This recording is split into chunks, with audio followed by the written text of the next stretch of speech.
Back here at Frontier, this is Andrew Battisti and the Nextel Direct Connect pregame show. Rhinos in Atlanta will be kicking off in about 15-20 minutes. Tonight is Rhinos team picture night, and after the match tonight, you can catch an autograph session with all your Rhino players in section 111 right after tonight's match. Chance to get your team picture signed by all the Rhino players. Can't beat that, folks. A lot of A-League matches over the past 10 days. We'll run those down real quickly for you. Back on the 15th, Seattle had the first of back-to-back matches against Vancouver up in British Columbia. The Sounders took home 3 big road points, but a 1-0 win. Welton with the game-winning goal. Also on the 15th, it was Milwaukee staying in the postseason hunt, beating Edmonton 3-0. All the goals scored in the first half. 2 huge matches 1 week ago in the East. Second place Richmond hosted third place Syracuse. Kicker scored on an own goal in the 74th minute, but the Dogs stunned the home faithful with equalizer from Lars Lysan in the 88th minute, and the match winner from Mauro Carbayal 2 minutes into stoppage time. I'll get it right. Syracuse wins the match 2-1. Virginia Beach needed a win in Toronto to really stay in contention for the playoffs. They got off to a great start. League leading scorer Dante Washington with his 11th goal of the year, actually his 11th minute tally. When Dante scores, the Mariners usually win, but not this time. Ali Gerber with a pair of goals, the second in the 106th minute. Toronto wins the match 2-1. Also Wednesday, second of a back-to-back between Seattle and Vancouver. Sounders sweep the series 2-1 with an extra time goal in the 110th minute from Chad Brown. 3 important Western Conference matchups last Thursday. First in Vancouver, it was the Whitecaps hosting Minnesota. Vancouver wins it 2-1 on a goal and assist from Jason Jordan. Milwaukee hosted the Alberta team, the Edmonton FC, and pounded them 6-2. Greg Howes with a hat trick. He's the A-League Player of the Week. 5 different players scored for Portland at home as the Timbers beat overmatched Puerto Rico 5-0. Portland clinches the Western Conference title with the win. Virginia Beach had to win in Charleston on Friday or be eliminated from the playoffs, and they couldn't get it done. The Battery win it 2-1. Jason Cutney with his first goal for the Battery, the match winner. Saturday in Toronto, Richmond needed at least a tie to clinch a playoff berth. They did one better, beating the Lynx 1-0 on a goal from Macomb Cephas.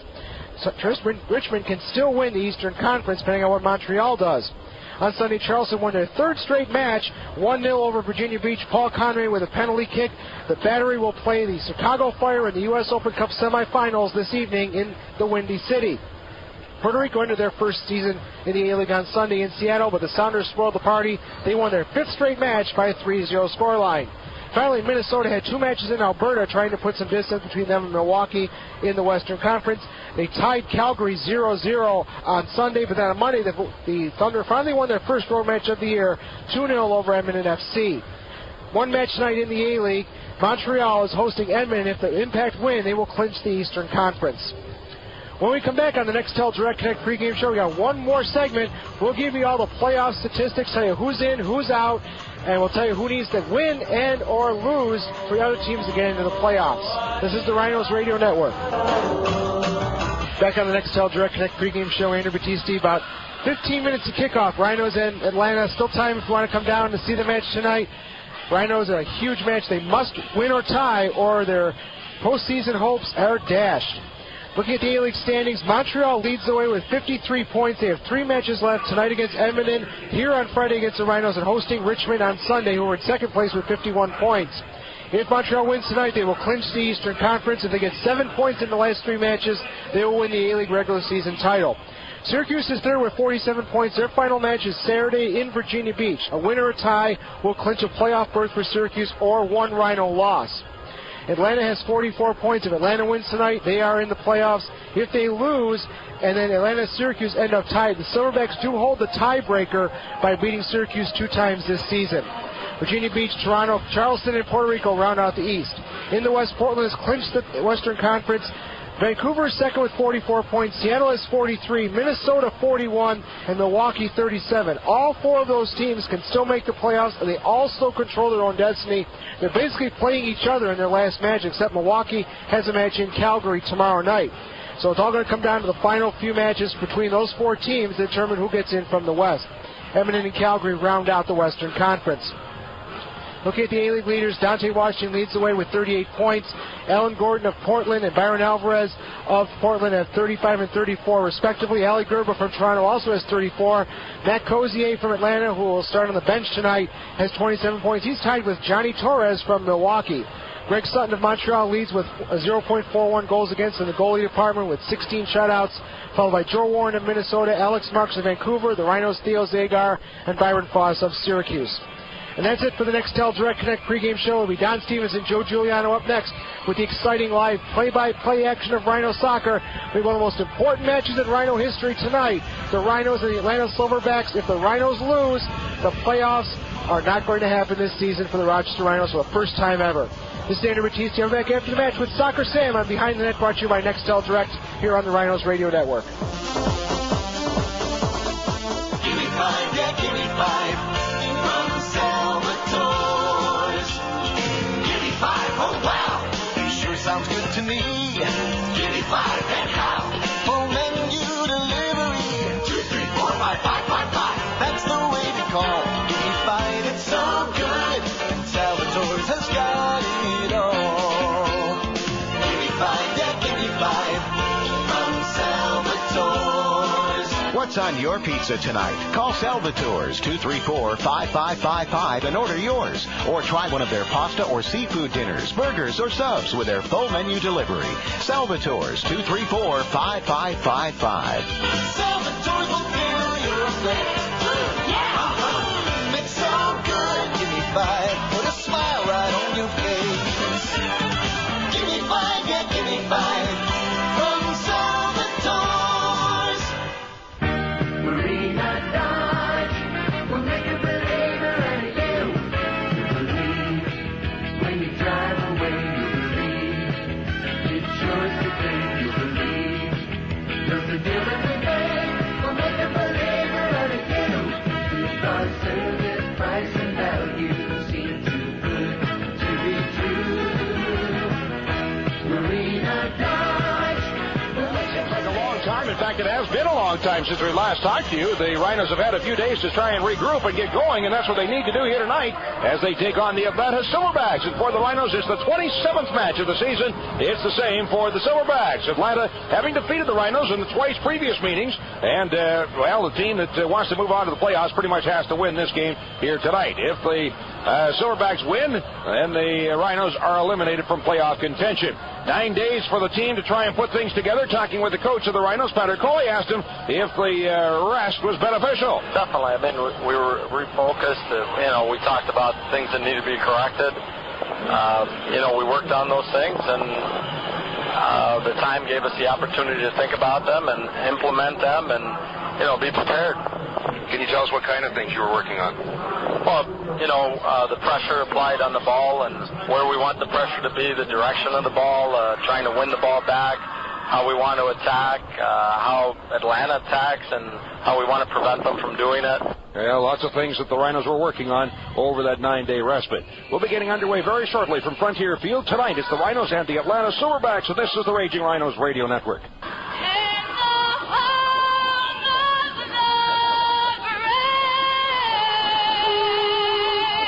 Here at Frontier Field tonight as the Rhinos get ready to take on the Atlanta Silverbacks.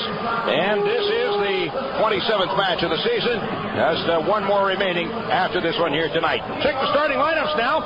Brought to you by MGM Associates as they are each game. The starting lineups brought to you by MGM Associates. In goal for the visiting Silverbacks, it'll be Joe Barton. He played the last time these two teams met 9 days ago. Barton in goal, coming in with a 10-5-0 record and a 1.24 goals against average. Through the defense, we'll see Fred DeGand, Adelson DeLima, Alan Woods, and Josh Burton. And the midfielders will include Joe Afoul, Jordy Broder, John Ball, and Pineda Chacon, Alex Chacon. And then up front will be Andres Mariagu and Gary Brooks. For the Rhinos, starting out in goal will be Theo Zagar. He enters this one with a 10-7-1 record and a 0.93 goals against average. The defensive row will include Craig Demon, Billy Sedgewick, John Wilson, and Carlos Samedo. In through the midfield, Sean Shakiris, Noah Delgado, Kirk Wilson, and Ian Fuller. And up front, Corey Woolfolk and Chris Carrieri. I'm Don Stevens. Of course, alongside is Joe Giuliano. And, well, the old saying is very true tonight, and that is the backs are to the wall. Without a doubt, Rochester's got to come out. You can't sit back in this game and try to sneak by, hoping with a 1-0 win. You've got to pressure. You're going to have to open up a little bit and take some chances here, because after these two games, if you don't do it, the season is over. But the 10-day break for the Rhinos, I think, came at a perfect time. Mentally, this team was fatigued. They were making mistakes that come along with fatigue. They had 10 days to regroup, get back into shape, and we'll see if the 10-day layoff helps or hurts the Rhinos. Well, a couple of things did not happen. Carlos Mendez did not get mended enough to play. David Wright is suspended for this game, so that's a couple of key ingredients to the defense. That doesn't help. You still had enough guys working 10 days together to get used to that lineup. Here we go now. The Rhinos shooting the net to our left, and Theo Zagar in goal down to our right. His play is underway. Carrieri stepping in at midfield, lays it to the outside. Sedgewick long up the right wing, drops it off deep in the far corner, and after it goes De Lima to the end line, stops it along the end line, and the ball recovered by the Silverbacks. Atlanta will bring it away. On the left wing side, the Silverbacks dressed all in white. The Rhinos in the black uniforms with white numerals and trim. As the ball spun around at midfield, and Sedgewick again long up the right wing side. Nobody there for the run, and the ball rolls to the end line, and this time De Lima lets it roll out over the end line, and he'll leave it there for the goal keep. Joe Barton, the keeper, 23 years of age. As 6'3", 190 pounds. He's a big boy. He is a good-sized keeper. Got the long hair flowing in the wind. Both teams playing a 4-4-2 formation. Exact same setup. Execution will be the key as they're matching 4-4-2s. Played around on the far side, kept in at midfield. No, it was knocked out of bounds on the far side, so a throw in for the Rhinos. Sedgewick again quickly up the right wing, deep to the far corner. After it is Carrieri to the end line, looking for the cross, and it's blocked away by De Lima. He'll carry it off, turn it up the far wing. Pass ahead out near midfield is blocked away from Chacon, and picked up again. It's stolen momentarily, but recovered again by Atlanta. Dropped off in the middle. A fool will play it back, and it comes out of the near wing. Off the right wing, Barton passes it ahead, and ball will volley it out across midfield. And to Mariagu, drops it back in the midfield, and turning around, a fool will slip it through into Rhino territory. Chacon had it knocked off his foot, and then it's played back to the keeper. Rhino keeper Theo Zagar with the ball at his 16. Looks like a fool is matching up with Ian Fuller, two tall center players. Chakiris and Pineda Chacon will match up, but Chacon hasn't played a lot of defense, so Chakiris may have some time to push forward and create with some space, and Chacon trailing behind. Throw in on the near side for the Rhinos. John Wilson to Fuller. Crosses through the center circle. Shakiris lays it out in the open right wing and running onto the ball to Sedgewick. Off the right wing side as the ball skips past Wilson, rolling to the end line. As they battle for it at the end line, it's out over the end line, and another goal kick for the visiting Atlanta Silverbacks. Third minute, just getting started here at Frontier Field at no score. Out of the near wing, brought away. Barton, pass to Barton. They're brothers. Goalkeeper and the defender. Out of the near wing, return pass the ball, sneaks it through, but in behind is Mariagu, and it's an offside flag against the Silverbacks. But it's a good combination there from Atlanta as Demon gets pushed up deeper down the field. Semeno's got to drop and be aware that he's got a mark now since Demon's out of position there. That time Mariagu a little ahead of the play there, but dangerous build-up from the Silverbacks. On the midfield line, Semeno stepping up. Carlos Semeno ordinarily playing an outside spot on the defensive row, but tonight he'll be a central defender. That's down inside the 18, popped up in the air before Woolfolk could get to it, comes out of the near wing and headed forward by John Wilson. Off the left wing side, ball bouncing to the end line, and Barton will block off Woolfolk. Rolls out over the end line, and a goal kick once again for the Silverbacks. Tonight's referee is Mark Geiger, and the line's handled by Joe Zwack and Dave Calatry. The fourth official is Bill Bianchi. The Silverbacks losing to Montreal on Sunday. You thought the Impact would maybe want to take that one, getting Rochester out of the playoffs, but they come through with a 1-0 win nonetheless. When they're battling for first place. You know what? Rochester's knocked Montreal out of the playoffs so many years. They get them out of your hair, and just a thought, a little surprised to see that happen. Well, I think they thought Rochester was doing a good job of that on the phone. They didn't need help. That's a good point. That's a good point. The ball is thrown in and played by Demon along his own 35 and pushed out on the right wing side. Brought ahead to midfield by Billy Sedgewick. Turns it to the outside. Kirk Wilson drops it back in the middle for Semeno as he's pressured, spins to get away of Mariagu. And a pass out of midfield on the right side. Sedgewick through midfield, but the pass deflected away. And a fool takes it back for the Silverbacks. Pass in the center circle. Chacon will spin it out on the near wing for Barton. Judge Barton up the right side to open space. Too far ahead for Brooks. And chasing it back to the end line goes Demon. Brooks trying to get in, and Demon knocks the ball away as he's taken down. And up with it is John Wilson. Turns toward the middle to get away from John Ball. Sneaks a pass ahead. That one sneaking by Fuller, but stepping in Woolfolk. Gives it off to Shakiris. Switching to the outside on the right wing. On his horse after the ball goes Kirk Wilson. Won't get to it as it skips out of bounds on the far side. And a throw in for the Silverbacks. DeGand with a throw in from his 18. Into DeLima with the left foot as he pushes it out across midfield into the chest of Mariaga. He'll spin to get away. Turns it up the far wing and tripped up and taken down. Foul. No. Play goes on as the ball now deflected up in the air. Coming down to the line of 20 on the far wing. And across by Broder through the near box and the near end. After it goes John Ball. He'll cross it the other way, but it skips out the far end of the box. Sedgewick heads it away out of bounds on the far side. And they're throw in for Broder and the Silverbacks from the Rhino 18. He'll leave it off for DeGand, who will come over to take the throw in. And John Ball is going to be a key factor tonight. They've got to mark tight on him. He's got some great distribution from the flanks. We're in the 6th minute at Frontier Field and no score. Fred DeGand with the throw in. High into the box, headed away and out by Fuller, and then a one-time shot in, but that's blocked off the 18 by Demon. Shanks it off the outside of his foot on the near wing and it rolls out of bounds. Barton on the near side with the throw-in, dropping it to his own side of midfield for Woods. Woolfolk pressing, but Woods pass ahead. However, that's knocked down by John Wilson, recovered by the Rhinos. Delgado to Wilson. His first time across midfield for Carrieri. One touch back to Fuller, bounced away, but Delgado has it. Through midfield, spinning, trying to get away from Chacon. Drops it. Wilson pass in the middle. Fuller drops it to his own side of midfield for Demon. Shanked it off the top of his foot, and it spins all the way back inside the 18-yard box. Through and out the other end where Zagar will feed it ahead. Right upfield on the right wing by Sedgewick. Turns, looks back in the middle. With the right foot, drives it out through midfield. As the Rhinos can't sneak it through, it's pushed to the outside again. And again, high kick downfield. And on the fly, coming out to pick it at his 16 in the midsection is Zagar. Atlanta almost playing with 3 forwards that time. Chacon a little withdrawn behind Mariago and Brooks. If Shakiris can fall into that space behind Chacon, he can have a lot of touches on the ball and set some offensive attack here for the Rhinos tonight. Tomato speed into the center circle for Woolfolk. That's knocked away and taken back by the Silverbacks. Mariaga spinning around. Wilson on him, but he gets away with the ball. Drops it back at midfield, and Broder chips it up the left wing side. That's knocked down by Brooks. He's spinning from side to side. Watched by Tomato, and taken down. The foul is called. Free kick for the Silverbacks, 35 yards out off the left wing side. Brooks, big, strong forward, able to fight off defenders. Had a cup of coffee with Syracuse this year in the A-League before ending up in Atlanta. Strong player. He'll give Tomato Demon a good run tonight in the middle part of the defense.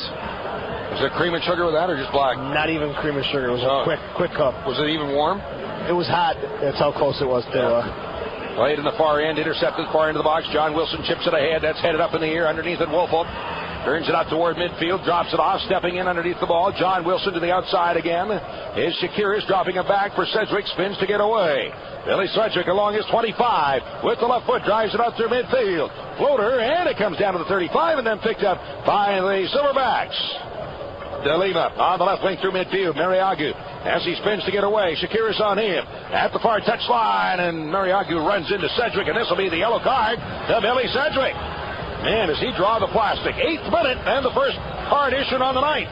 He came in hard. Mariagu was a rookie. Rochester getting a taste for his flair with the ball. Great moves, great pace with the ball at his feet. Got around one Rhino player, and then Sedgewick just nails him on the far side. Easily gets the yellow card there. All right. They kick 35 yards out again off the left wing side. Low kick in the box. Booted away by Carrieri all the way out to midfield. As that's settled by DeLima. Drives it ahead to the Rhino 25, but headed away by Delgado to the center circle. Stepping up, Barton nods it up in the air, but Fuller's on the other side, and he'll then headed out on the far wing. Kirk Wilson across the midfield line. Long chip downfield, too far ahead. One big bounce inside the 18, and it's stopped there by the keeper, Joe Barton. That's been the recurring theme this year. It's that finishing touch, that final pass to spring the forward. Not there, and we see Wilson and Carrieri not on the same page. That's a chip up the left wing side by DeLima. Brooks and Demon battling for it as the ball goes to the far corner and rolls out over the end line. A goal kick for the Rhinos. Sponsors of these broadcasts, as it has been all season long, include Spinning Webs, the official website provider of the Rhinos. Proudly printing 108 years of experience. Tunes by Todd, DJ service for all your entertainment needs. Go to tunesbytodd.com. And by Webster Chrysler Jeep at 2111 Empire Boulevard in Webster. Brought away by the Rhinos. Shakiris with the left foot sends it through midfield. Checking back, Woolfolk on the ball as he's bumped, trying to get away from Fool, and he'll make that from Woods. Drops it off. John Wilson through midfield on the near side. Shakiris on the attack. He'll drive it along the 18 in front, but stepping up to intercept. The Silverbacks take it away. Dumped is DeLima. The ball out of the near wing is pushed out of bounds. Throw in on the near side of the field for the Rhinos from 20 yards out to be taken by Sean Shakiris. 10th minute, no score. Delgado on the left wing. As he's triple teamed, trying to sneak it down, he pass out on the left wing side. Shakiris turns it back inside the end of the box. Pass in the middle. Delgado spun around, but never got a shot away, and it's played out near midfield. Taken by John Wilson. Brooks stepping in, grabs on, and a foul is called. And I tell you, until Chacon decides to play defense, continue going through Sean Shakiris, he's having a lot of space in front of him. Delgado lays it out on the left wing side, overlapping John Wilson. Tried to cross in front, but that one is out over the end line. I think he was trying to bend it back in front of the net, but there was not enough bend on it. Yeah, just didn't come around the ball enough, but with the wind, too, once that thing gets up in the air, you can see the flags blowing over the Atlanta goal. That thing's gone. From his 18, DeLima with the left foot drives it out through midfield. Mariagu trying to get under it. 2 hops inside the 18 where it's grabbed by Theo Zagar. Great pace, though. Mariagu, 5'6". It's a nice compliment for the Atlanta Silverbacks. Brooks at 6'1", Mariagu 5'6". Big guy does the dirty work. Mariagu feeds off of that. That's one thing Rochester's lacking this year. Smaller in size up front, and they're playing a lot of high balls, not working out for the forwards. Mariagu, a late season addition. He's a rookie out of Loyola Marymount University. Long downfield, flick on by Fuller, but that's chipped out of bounds into the stand, so a throw in on the near side for the Rhinos from the Atlanta 35, and John Wilson for the throw-in. Looking ahead for Delgado to break, and a pass in the middle, off the chest, drops it back in the middle. Fuller drops it out to the 40, and then Shakira sends it to the center circle off of the right wing, and having to chase it down is Sedgewick. Gets to the midfield line on the far side. Back toward the middle for Sean Shakiris. Rolls to the head, 35 yards out. Delgado, step over on the ball, turns, tried to drop it off, and the ball gets away. Taken back by Chacon, and the Silverbacks pass ahead to the center circle. Coming back to knock it loose is Woolfolk. Delgado feeds it. Shakiris up the right side. Far into the box is Carrieri, 20 yards out, taken down. No call is made. Stepping in John Wilson, but DeGan comes away with the ball. Brings it out to near midfield as Carrieri gets up hobbling. He'll run it off, I'm sure. It's thrown away at midfield by Sedgewick. Shakiris drawing it toward the middle, 40 yards out. Sneaking the ball through, but stepping in to intercept is Brooks as he checks back to help out. Pass up the right side for John. Ball across midfield into Rhino territory as he's double teamed, turning back, and Fuller in a collision. That ball knocks him down. The foul is called on the Silverbacks. Restart for the Rhinos at midfield. Shakiris got to keep focused. He's going to get a lot of touches on the ball, continue to distribute. That was a poor touch there by Sean Shakiris for the Rhinos, but he's got to continue to create, finding something in the A-League that's very difficult. Space and time with the ball. In the center circle, Shakiris switching to the outside on the left wing. That's the near side of the field. John Wilson through midfield. Delgado drops it back midfield line. One-timer ahead. That's knocked away by Ball and recovered by Ball of the Silverbacks, and he lost it out of bounds on the near side of the throw-in for the Rhinos. John Wilson quickly up the left wing side to throw in at the near end of the box. Headed away from Carrieri by DeLima. And a pass up the near wing for Ball, but that's knocked loose. Carrieri has it 10 yards out, trying to slip it in front. That's headed away out of the box. Delgado nods it back inside the 18, and a short hob of the ball is kicked out by Barton to midfield. Underneath it, Fuller heads it down for Shakiris. Back to Fuller, 40 yards out. Open right wing side. Sedgewick running onto the ball. It's sliding in. Broder both slide into the ball, and Broder gets up and comes away. Pass ahead for midfield to Mariagu. As he gets spun around the midfield line, watched by Kirk Wilson. Ball out of bounds, off of Mariagu. Throw in a midfield for the Rhinos. Quickly, Sedgewick on the throw in up the right wing side. Backward DeGan as he and Woolfolk tied up. DeGan spins with the left foot, sends it out through midfield. Knocked down the midfield line. Somedo checking back. Drops it off. It is 35 in the middle. John Wilson, one touch ahead through midfield, but that's headed back to the midfield line. Mariagu bumped from the eye by Sedgewick, drops it off for Broder, and on the left wing, drives it downfield, and the ball rolling near the end line, where Zagar is out to pick it up at the far end of the box. John Ball changing his cleats. May have started off with a screw-in, now going to a molded, playing on the dirt. It's a big transition going from that grass to the dirt, and a lot of bounce on the baseball infield. And he must have slip-on shoes. He didn't tie them.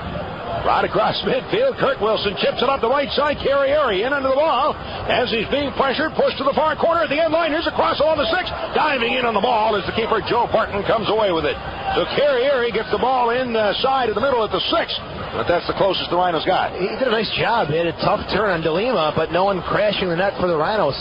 Service at the keeper, but still a good turn by Carrieri. Out ahead by Delgado. As he looks toward the middle, sneaks back to the outside. As he's tripped up, taken down by Barton. Foul is called 30 yards out. A little bit to the left of center on the restart for the Rhinos. Good movement there from Noah Delgado, going right at the Atlanta defense, trying to loosen things up.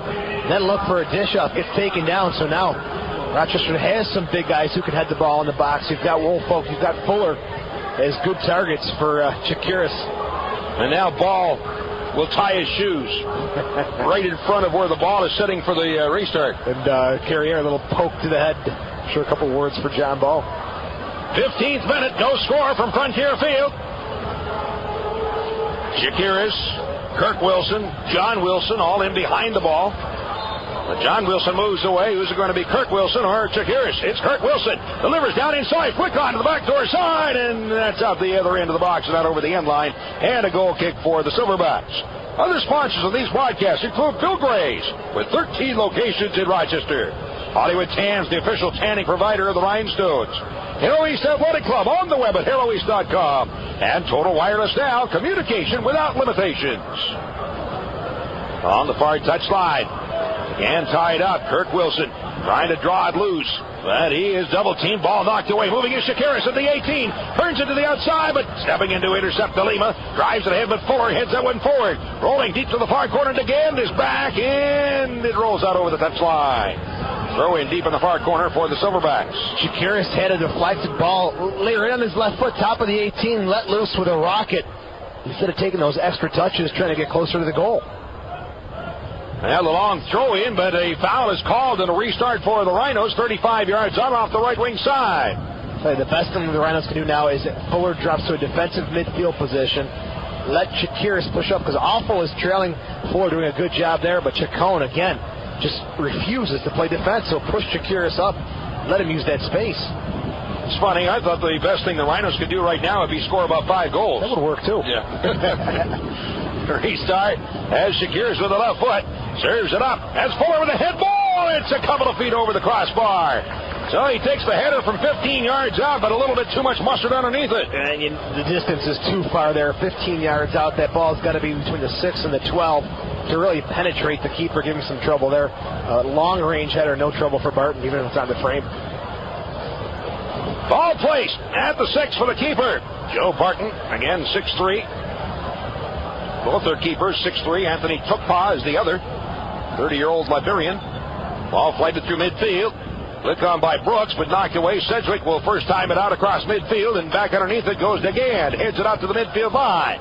Brooks in underneath it. Boots are in the air, and with no stoppage of play, it's in the center circle. Delgado drops it out across midfield on the near side for John Wilson. Into the center circle, taken by Fuller. Switch to the outside on the right wing for Sedgewick. Moves it across the midfield line. Brooks watching him. Dropped off. Samedo. One touch ahead for Kirk Wilson. Sneaks it into the middle, but stepping in to intercept. He is a fool and a pass to the outside. On the left wing, Brooks back in the middle. Chacon, he'll let the ball roll, but that's right to John Wilson. Taken away by the Rhino defender. Turns it up the left wing side across midfield. Sneaks a pass in the middle, and stepping in to intercept is a fool, and the ball recovered once again by the Silverbacks. On the near wing for Ball. Pass in the middle. Chacon drops it back. A fool chips it across midfield.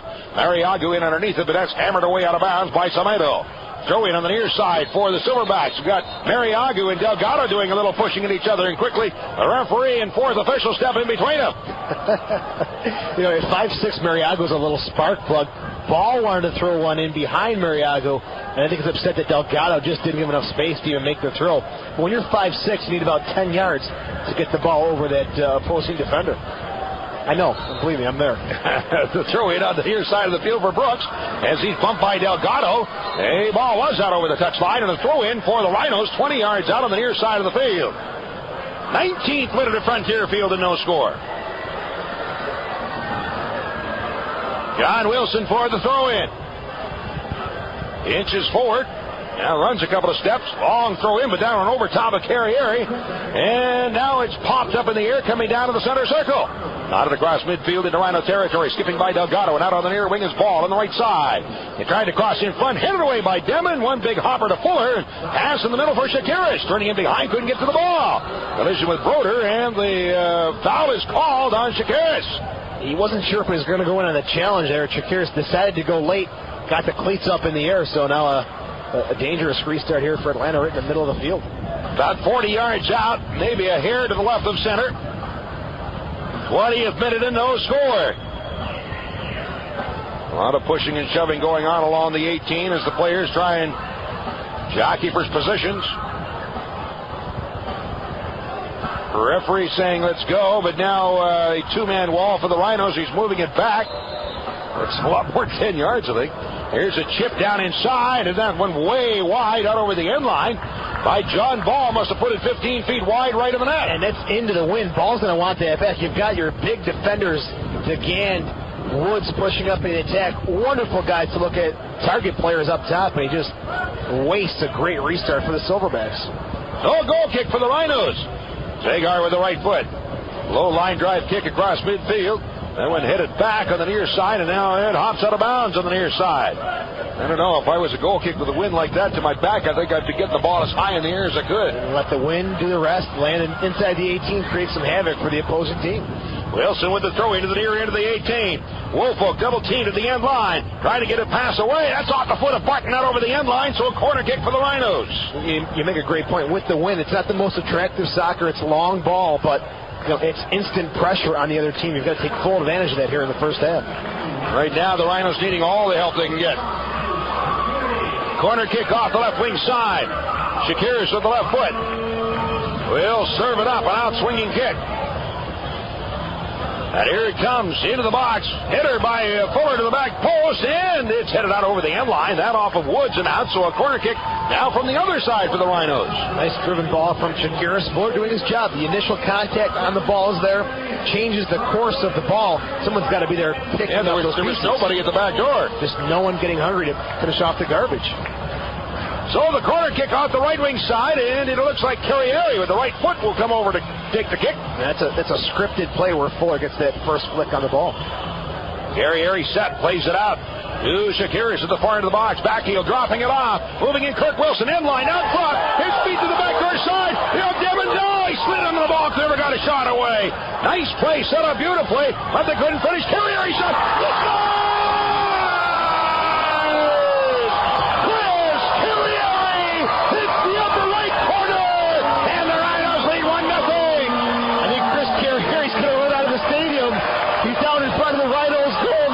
Scoring a blast of a shot, but it was just constant pressure from the Rhinos inside the 18. They never gave up on the play.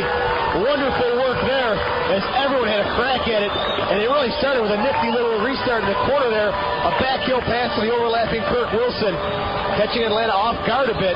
Rochester gets on the board. 23rd minute and a 1-0 lead for the Rhinos. You know what? Goal 2 is what they really need.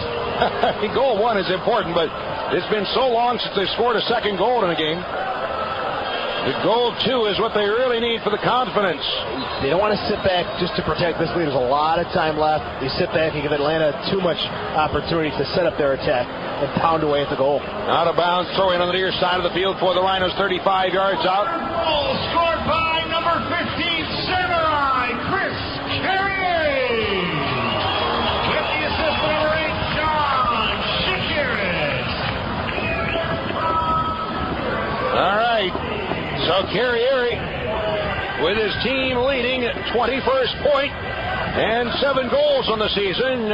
Shakiris now has 4 assists on the season. Pass ahead, Shakiris turning into the outside. It's popped up in the air, the far end of the 18. And the rolling ball deep to the right wing corner, knocked out of bounds by DeLima. Then Woolfolk was flying over him and out. And it'll be a throw-in for the Rhinos, 10 yards out off the right wing side. And if Vaudreuil, the coach for Atlanta, doesn't make any adjustments as far as Shakiris and Chacon, Shakiris could have a few more assists tonight. There's the throw-in, short into the box, headed away by DeGand, up the far wing, in underneath at Sedgewick. Left foot cross in front, skipping just barely over Woolfolk. He tried for the head ball, but that one just floated over his head. That ball way up in the air, the wind kind of creating havoc. Woolfolk not sure where it was going to land. Made a great effort at the 6, just a little too much pace on the cross. So a goal kick. Barton of the Silverbacks passing it out on the left wing side. Brought ahead now by DeGan to the left wing as he approaches midfield. Or the 35 feet into the middle for Athul. Drops it back. DeLima one touch to the outside again. DeGan dropping it off. And the left foot driven out through midfield. Underneath it goes Demon. Heads it up in the air. Coming down to the center circle. In underneath it, Salado will head it all the way back to his keeper. Zagar 10 yards out, stopping it. 24 minutes in, Zagar, we've had to call his name, I think, once just for settling the ball and punting it. So, good, quiet first half for Theo Zagar so far. 25th minute, 1-0 lead for the Rhinos. Give the boys in front of Theo Zagar credit for that. Pushing it ahead outside the 18. With the right foot, drives it out through midfield. Headed up in the air to the near wing, in underneath the Delgado. That's blocked away by Ball. However, up with it is Carrieri. Ball takes it away again. Has it on the near wing through midfield. Demon coming in, blocked it away from Brooks, but Brooks keeps it in on the near side. With the left foot, Demon drives it out to midfield. Ball tied up, and he and Delgado go down. Foul is called on Delgado. So foul and the restart for the Silverbacks. Delgado's doing a good job on John Ball, not giving him any space to create. He can hurt you with those crosses from that flank. So Delgado, tight on the mark there, takes him down after a little chip over the head by John Ball. Ball off the right wing side again, 40 yards out. With the right foot goes into the 18, the far end of the box. It's headed up in the air and out. Underneath, Chacon trying to settle it. Shakiris knocks it away, and it's brought off by Delgado. Turning out across midfield. Through ball, but nobody there for the Rhinos. And it rolls all the way down to the 20. And behind the play, we have Billy Sedgewick of the Rhinos down on the pitch. Knocked down at his 20-yard line. So an injured player on the field is... Ball is taken by DeLima at his 18, and then he'll just kick it out of bounds on the far side. I see Shakiris, I believe. Yeah, you're right. There's Sedgewick over there. Shakiris was going to challenge for the ball top of the 18. Chacon just got a shoulder on him, knocked Shakiris down to the ground, but Sean's up checking. Looks like his left leg. Yeah, he's up. He's all right. So the Rhinos will throw it in back to the keeper. 27th minute, 1-0 lead for the Rhinos. As Chris Carrieri finally picking up a goal here tonight, and Carrieri in the last 13 games, 2 goals for 4 points in 13 games. Got to have more production from a quality forward like Chris Carrieri. Service, granted, hasn't been there, but he's got to find a way to make it happen. Throw in off the left wing side and across midfield. Knocked down. Far side of the field, Chacon, but can't get away, and they'll make that Broder, and then it's knocked away and out of bounds into the stands on the far side, so it'll be a throw-in for the Silverbacks in midfield. And before that last throw-in, David Vaudreuil having John Ball, Alan Woods come over, making some tactical adjustments. We'll see what the Silverbacks have come up with. Head ball of the 18, and trying to get away is Brooks as he and Demon collide going to the corner, and a push by Brooks, and the foul is called. Hey, Brooks, not afraid to go head-to-head with Craig Demon. Not often you see forwards challenging Demon with a shoulder challenge there, knocking Demon down, who's still near the corner flag here on the near side. Looks like he got a shoulder in the chest or whatever to knock the wind out of him. Demon was approaching that ball kind of from an awkward angle. Brooks did come in with the shoulder, but it wasn't a shoulder-to-shoulder challenge. That's what he's trying to tell the official, but got Demon more or less in the chest. So a restart for the Rhinos. 8 yards out off the left wing side on the free kick. Can you believe it? The regular season comes to an end here on Friday night. Can you believe Rochester's in this situation, struggling to make the playoffs? Through midfield, headed up in the air by Joe Barton, or Josh Barton, make that. Another collision, ball knocked down. Fuller sneaks it through to Delgado. Trying for the through ball to Carrieri, turns it to the outside. Carrieri, 18 yards out, near corner of the box. Cross, through the box to the far side. That's knocked down to the end line, rolling out over the end line. Looked like a handball, but no call. It is over the end line, another corner kick for the Rhinos. Good service, good transition play there from Carrieri. He saw Wilson streaking on the far side, had a little beat on Jordy Broder, but Broder apparently maybe was with the hand, able to knock the ball away from Kirk Wilson. All right, corner kick. This off the right wing side. Shakiris looking like he'll take the corner this time. Let's see if there's more trickery. As Carrieri moves over, Shakiris with the right foot in, swinging kick along the 6, punched away by Barton out over the end line. Another corner kick for the Rhinos. Barton and DeLima getting crushed there. I think Barton getting one hand on the ball, the other fist to the head of DeLima, but DeLima's a big, strong defender, able to shake that off. All right, try it again. Here's the service, low into the box. Knocked down to the 6, pushed out the end of the box. Fuller drops it to the outside. Carrieri tips it to the middle, out of the near wing. That's dropped down. Delgado. Sedgewick shot. Oh! What a cannon! What a cannon from Billy Sedgewick! Drives it in the upper left corner. Oh, what a shot! And the Rhinos are up 2-0. Joe Barton, great effort, but no way, no chance on a rocket from Bill Sedgewick. Give Delgado credit to have the vision just to chest the ball backwards to the top of the 18, where Billy Sedgewick unleashes a cannon. And again, it's a restart off a corner kick. Atlanta's having all sorts of trouble with balls that are being served in from the flanks. Rochester needs to continue penetrating from the flanks and pressuring this Atlanta box. Sedgwick's second goal of the season gives him 7 points. Delgado should get an assist, his third of the season. So the Rhinos up 2-0. Billy Sedgewick.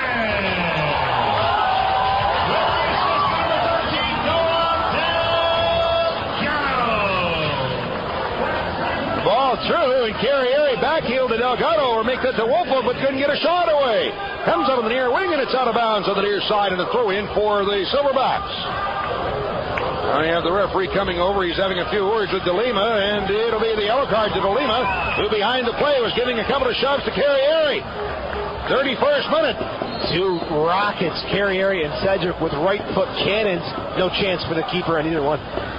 Out through midfield, and the ball chipped across midfield by Sedgwick. Dropped out on the near wing, turned to the outside. Delgado steps in, takes it away, chips it up the left side. Carrieri in under the ball, gets tied up. And Chacon coming back, spins away with the ball. Still has it, spinning again away. As Carrieri challenges, Chacon puts it off the leg of Carrieri and out of bounds.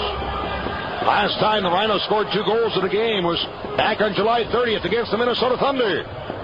And the previous time to that was June 17th at Portland. That was this year? Yes. Yeah. That's the kind of season it's been. More goals, more goals.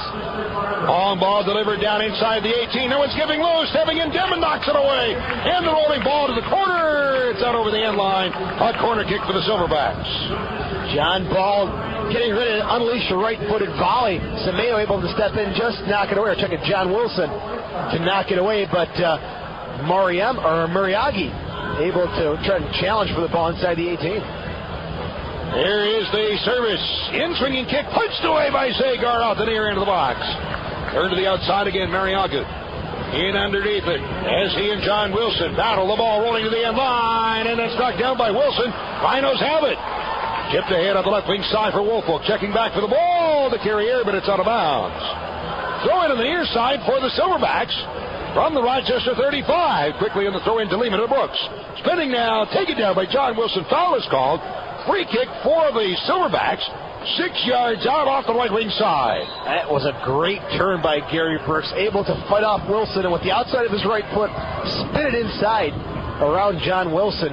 Nifty bit of footwork from Gary Brooks, the Atlanta forward.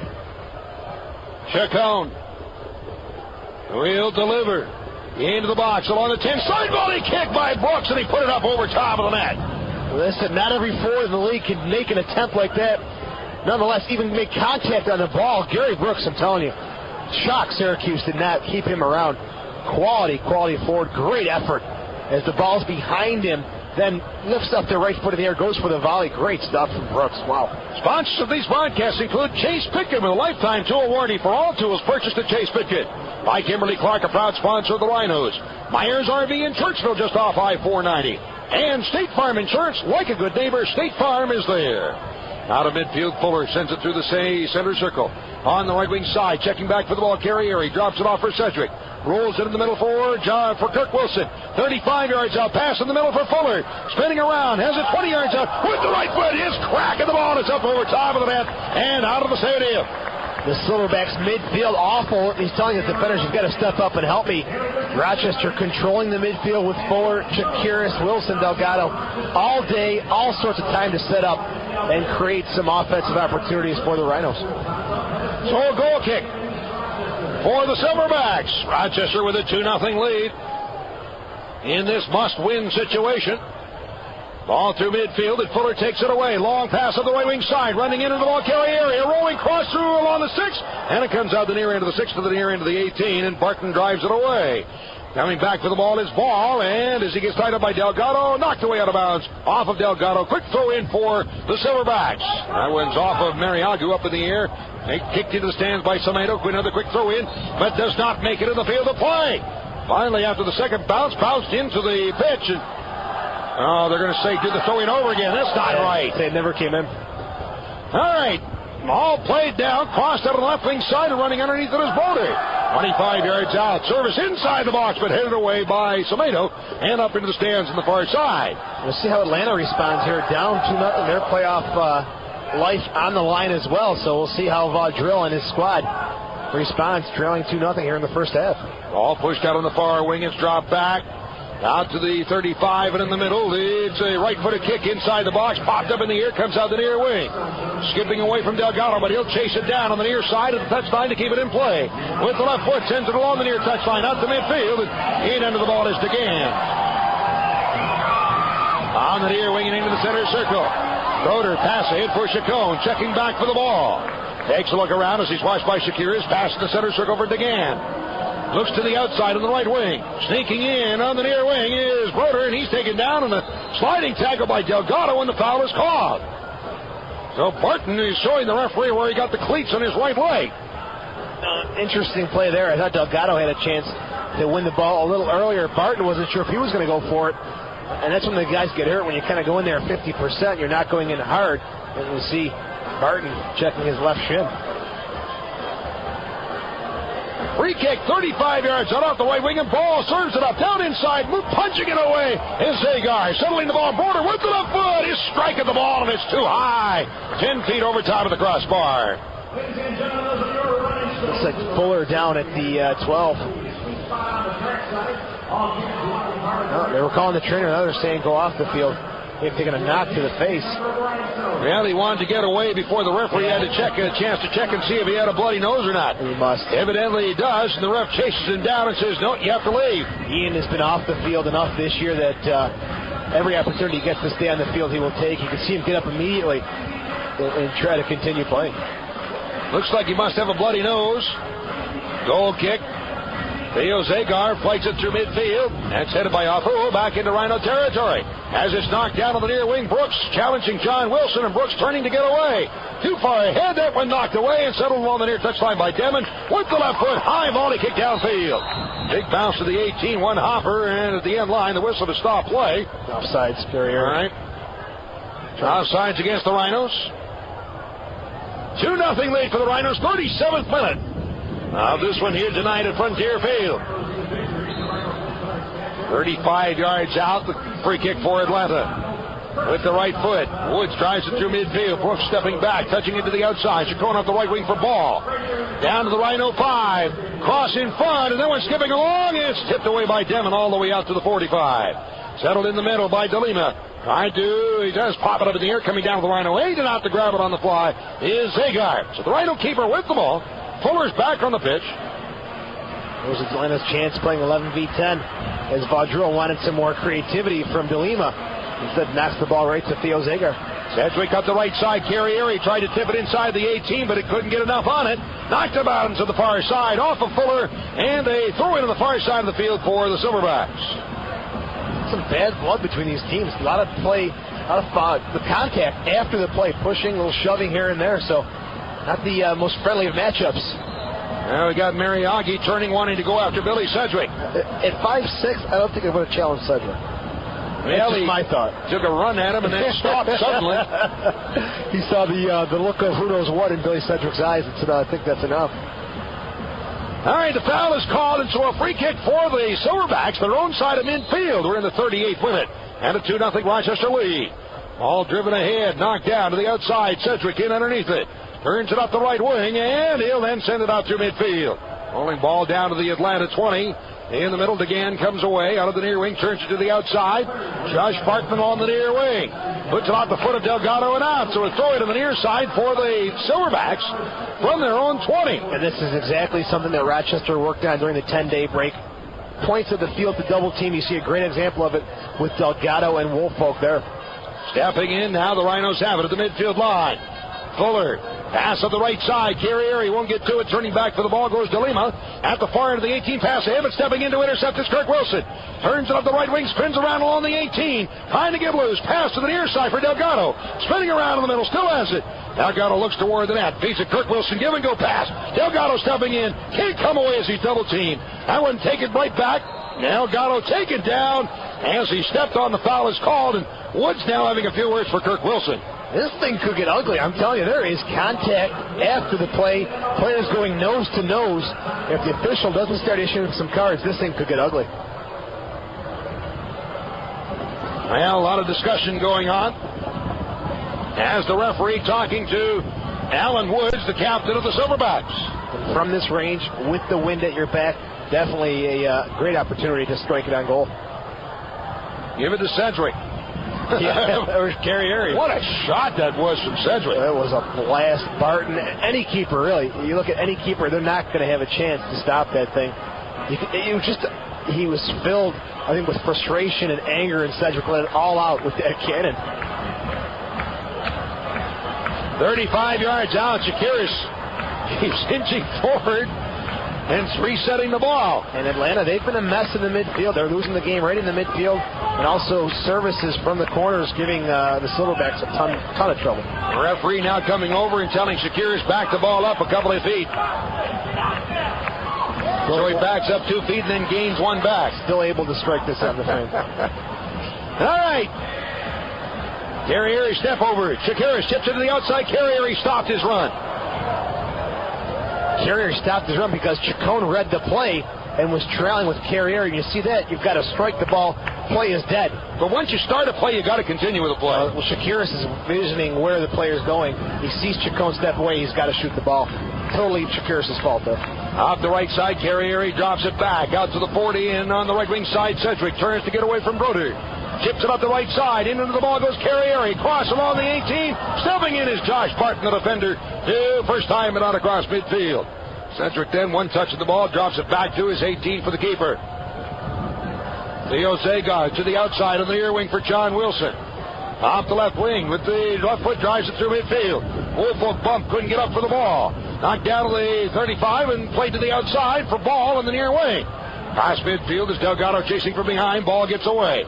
Pass in the middle. Brooks dropping it back for ball. Chips it down inside. Up is 6. Grabbed on the fly by Zagar.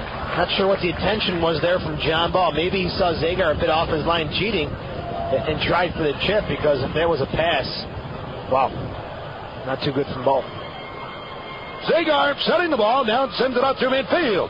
That one floating over Woods, skipping down inside the 18, and Barton chasing it down. At the near end of the 18, Carrieri on his heels. Barton puts it off the leg of Carrieri, out of bounds, so in deep in the near corner for the, they say it was off and out of bounds off of Barton, so it'll be a throw-in on the near side for the Rhinos from 10 yards out. So Shakiris goes with a little long selection here on the throw, and he does. Backs up, takes the run, and it goes short into the box. Headed up in the air, Fuller in underneath it, heads in the middle. Woolfolk tried, but couldn't get a shot away. Out top, Semedo settles it for Shakiris. Spinning him with the ball knocked away. On the 20 out on the far side, chased down by Carrieri. Pops it back on the right wing, 35 yards out. Sedgewick plays it back to near midfield for Semedo. In through the center circle on the near wing for John Ball. Pass in the middle for Fuller. 1 touch, Shakiris in the center circle, Semedo. Stepping up on the right side. Feeds it through Shakiris. Turns to his left. Gets away. Left foot. Cracks the ball in. Just missing the upper right corner by inches. Shakiris, nice shot. And it was close. Great work from Shakiris. Rochester is dominating. Dominating the midfield right now. Shakiris, right from the start of the game, I saw Chacon was not going to mark him. And he's having a field day with time to create, and that time to let a beautiful shot go with the left foot. Goal kick for the Silverbacks. Joe Barton, the keeper, sends it out to midfield, headed up in the air through the center circle on the near wing. In underneath the Delgado, off the chest, settles the feet, turns, pops it up in the air, comes out on the near side. Still in midfield as he in ball battle for the ball. Comes loose and finally, it's taken by Josh Barton. Pass in the middle. Off Uhl through the center circle over the far wing to Gabb, dropping it back in the middle for DeLima. Trying to bring it ahead in the center circle. Chacon knocked away by Shakiris. Whole lot of pushing and shoving going on. And as Shakiris is dumped, and the yellow card is brought out, and the red on DeLima. DeLima gets the yellow one. Of course, that's his second. That's the red. Here in the surprised. DeLima cheap with the elbow. Gets the second yellow, and Chakiris initially was going to get the ball. Who's the yellow on? Maybe That Woods? Woods, or it could be DeGan, one of the two players in the face of the official. Ejection. So, A yellow card has been issued to Atlanta's number 2, Alan Woods. yes, it is. A yellow to Woods here in the 44th minute. There was contact. Chakiris was just reaching down for the ball. He did collide with DeLima, but DeLima felt the contact from behind and just elbows Chakiris. Sean still checking his nose. So DeLima, no composure there. Atlanta forced to play a man down. All right, 44th minute. A free kick for the Rhinos, 40 yards out, middle of the field. 2-0 lead for the Rhinos.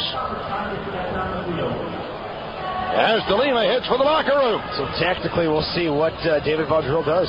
Chakiris chips it right side of the box. Spinning around, Fuller knocks it down. Knocked loose by Sedgewick. At the 18 up top. Kirk Wilson turning in the middle. Tripped up, goes down. No call. The ball brought away. From behind, taken down Chakiris. And the whistle stops play. And now a free kick for the Rhinos. This time 30 yards out. A full that time now, taking down Chakiris. He's upset with the official. Atlanta really coming here, no composure tonight. All out of sorts, upset with the official. They've got to worry about their game. They're trying 2-0. 1 minute of a stoppage time. 1 minute of additional time. Sponsors of these broadcasts include Blueberry Hill Upscale Apartment Living, a favorite community. Marina Dodge at 943 Ridge Road in Webster. Dunkin' Donuts located throughout the Rochester area. Free kick for the Rhinos again, 30 yards out. Chakiris looks like he's lining it up. I think he's going to have a go this time. There's the shot in, but wide left. Wide left on the shot. Semedo with a little trickery there is a nice left-footed shot. He's a right-footed player. Bends it around the wall. The keeper, Barton, just watching it sail inches wide of the net. All right, so a goal kick. And we're in stoppage time in the first half. And a 2-0 Rochester lead. Now Atlanta playing a man down. Rochester doesn't want to slow the pace down. They're doing a great job of double teaming around the field, pressuring Atlanta. Now with the extra man, continue doing that. Don't give these guys a chance to bounce back. Chipped out through midfield. The whistle blows, and that's it for the first half of play. Excellent first half for the Rhinos, showing plenty of pressure, and it pays off with a couple of goals. Rhinos out on top at halftime from Frontier Field. At the half, it's the Raging Rhinos 2, Atlanta Silverbacks 0. This is the Raging Rhinos Radio Network. The Raging Rhinos have a 2-0 lead over the Atlanta Silverbacks at the half. And an excellent first half for the Rhinos as we take a look at the Marina Dodge first half statistics. Scoring started out 22nd minute. Chris Carrieri gets the Rhinos on the board with his 7th goal of the season. Sean Chakiris assisting. So the Rhinos up 1-0 in the 22nd minute. And then a blast from Billy Sedgewick gives the Rhinos a 2-0 lead. That in the 30th minute. Sedgewick scoring his 2nd of the season with Noah Delgado assisting. And the Rhinos out to a 2-0 lead. That was all the scoring in the first half of play. Unofficial stats, I have the Rhinos out shooting Atlanta 7-4. That again, unofficial stats. Corner kicks, the Rhinos with 4 and Atlanta with 1. Each team offside 1 time in the match. Thus far in goal for the Rhinos, Theo Zagar. And at the other end is Joe Barton, and Barton having allowed 2 goals against here tonight. So that's your Marina Dodge statistics from the first half of play. Again, unofficially, the Rhinos out shooting Atlanta 7-4. That's probably a pretty good indication of the of how play went in that first half. I absolutely agree. Rochester having a 10-day break here between games looks fresh. They look revitalized. You know, when you play so many games in such a short period of time like Rochester did, you start falling into these traps where mentally you're not going to do things that you would normally do when you're fresh. It's good that that period's over because we're seeing them pressure, double team a lot, and they're dominating the midfield against the Silverbacks. That's where Rochester's winning the game. Chakiris, I think, has been a key factor in the central midfield for the Rhinos. Well, you know, actually, there's another word that I might put on it as far as the way the team looks, and that is desperate. And that's what in professional sports, you pretty much have to play desperate in order to win. The levels of competition are so high and so even. There's so much parity in the league this year that it's the team that plays with the most desperation that's going to win. Yeah, I've been doing this for 7 years now with you, and every year the league has gotten better and better and better. And I'm amazed to see Rochester in this position, struggling to make the playoffs. But it's a credit to the A-League, and tonight the first half is a credit to the Rhinos. They got their backs against the wall. They came out on fire, and hopefully they'll continue this in the second half.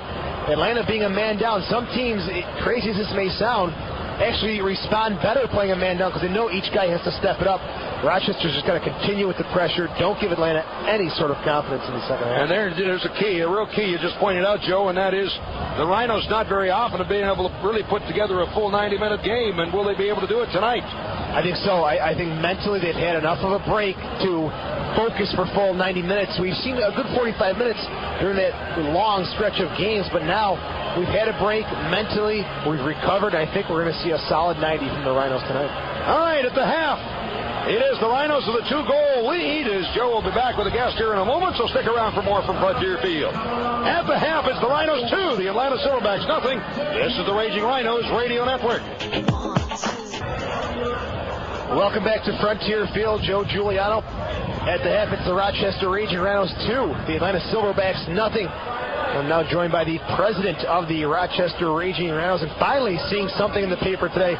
Frank Duras, welcome to the Perch, and I was getting a little nervous there. The stadium news, it's happening, it's not happening, but finally some positive news in the paper today. Yeah, there's been a lot of positive things happening, Joe. It's happening behind the scenes. We haven't been able actually to announce too much, but I can tell you that things are looking up.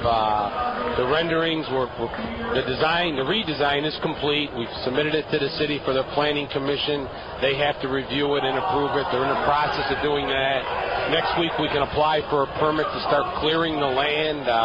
Actually today we received our first set of bids in for the clearing of the land. That looks good. So we're ready to go. We should be releasing the renderings to our fans and the media within a week. We're just waiting for them from the artists. Cannot wait to see it. Initially, there was going to be more, I guess, of a bowl, a little bit of a dig in the stadium, but that's apparently changed? Everything's out of the ground, basically. It's down maybe 2 feet, and then everything is up. On the Broad Street side, where there is an upper deck, it's approximately 55 to 59 feet in the air. For our fans' perspective, Frontier Field here at the top of the suites is 60 feet. So it's about the same height as Frontier Field. It's really unique, really sharp. The scoreboard in the horseshoe end looks really nice. Concession stands are great. We're going to have some unique features here, and it's ready for once we complete phase one. It's designed, and we're putting some things into it that'll make phase 2 easier and a little less expensive to do long term. We'd rather bite the bullet now and pay the additional money. With the structural change, Frank, does it increase or decrease the seating, the capacity? No, seating right now is fixed seats, 13,051 fixed seats. The ability to add 4,500 bleacher seats in the end zone. And actually, with phase 1 having no suites, we have the entire length of the field that has an area that'll be wide open, quite similar to, the Perch here. It's going to go the whole length of the field. Wow. It can hold up to 3,000 people. Now, when you say bleacher seats, there's going to be an open end at the horseshoe end of the stadium. Are the seats going to be above the grass section? Yeah, but we're going to have a grassy berm, and then it's going to level off, and then we're going to have bleachers. And speaking of grass, the playing surface, there's been a lot of questions about that. Sure. What are we doing still there? Haven't finalized it, Joe. We wish we could have, but the pricing isn't in on both the latest generation of artificial and natural grass. We're going to have to go with something that makes the most sense for the stadium, for the weather up here in the Northeast, and the number of events that would lead somebody to believe we would do, field turf or something that they have maybe at Ralph Wilson Stadium or East Rochester. We just haven't made the final decision. That's the truth. On my show last night, I had Dean House, who's the CEO of Utah Soccer, instrumental in bringing MLS expansion to Salt Lake. With the addition or with the building of Paytech Park, what's the buzz? What's going on with Rochester possibly becoming an MLS franchise? I mean, we certainly continue to hear that we're, if not at the top of the list for expansion, one of the top 2 teams. MLS has said that, their stated goal is to be I think 16 or 18 teams over the next 4 years. So, once Paytech Park is built, once we continue to flock to Paytech Park like we do here at Frontier Field, we'll have a business model that works, and it'll work in MLS. So we remain confident at the appropriate time we will be able to get a franchise. You were paid a very nice compliment by Dean House, saying that you've done a great job creating a great excitement in Rochester with soccer. Starting off in Salt Lake, what kind of things are we going to have to deal with, bringing professional soccer to Salt Lake City? I mean, starting from scratch, we can go back 9 years. It's a daunting challenge as I look back now. At the time, it didn't seem. I mean, obviously, there's a lot of enthusiasm when you first kick off. But when we kicked off, I mean, we had like 4 employees. Pat Ercole was taking phone orders for tickets. Chris was. We had a very small staff. And we just had to gradually build up to it. And I mean, I think they're going to be doing the same thing. They do have the Blitz there. That's a D3 team. So I mean, people are aware of soccer out there. It's a good market. I think a key to their success, like all teams, is they're going to have a soccer-specific stadium at some point in time. I mean, they're playing at that college stadium, holds 35,000 people. It's got field turf. It's a beautiful facility, but I mean, it's probably a little too big, too, 35,000. Let's come back here to Rochester, Frank. In 2004, the Rhinos are struggling to make the playoffs. Is this a point you thought we would see here in 2004? No, I never did. I mean, we, like everyone else, I'm one of the biggest fans of the Rhinos, and from a fan perspective, I mean, very happy with our signings early on, very happy with our aggressive, attacking type soccer, and for whatever reason, the wheels have fallen off the last, 10 games, unfortunately. I never thought that we would find ourselves in a position where have to win, tonight and then Friday, realistically. But it's made it for a great, exciting final 2 games here at Frontier Field, that's for sure. The guys have had a nice 10-day break, and your thoughts on the first half? They look to be refreshed. Yeah, I think the last time we scored 2 goals and a half was June 12th. Yeah, it's been a while. It's been a while. And I don't know if I've seen it yet this year myself personally. So there were 2 great shots. Chris and Billy had great shots. We've had a lot of attacking soccer. We'll see how the second half goes, if there's any change in the lineup or in our formation or the style of soccer. But right now, 2-0 looks okay. I like that too. Frank, thanks for your time. I know you're busy with the stadium.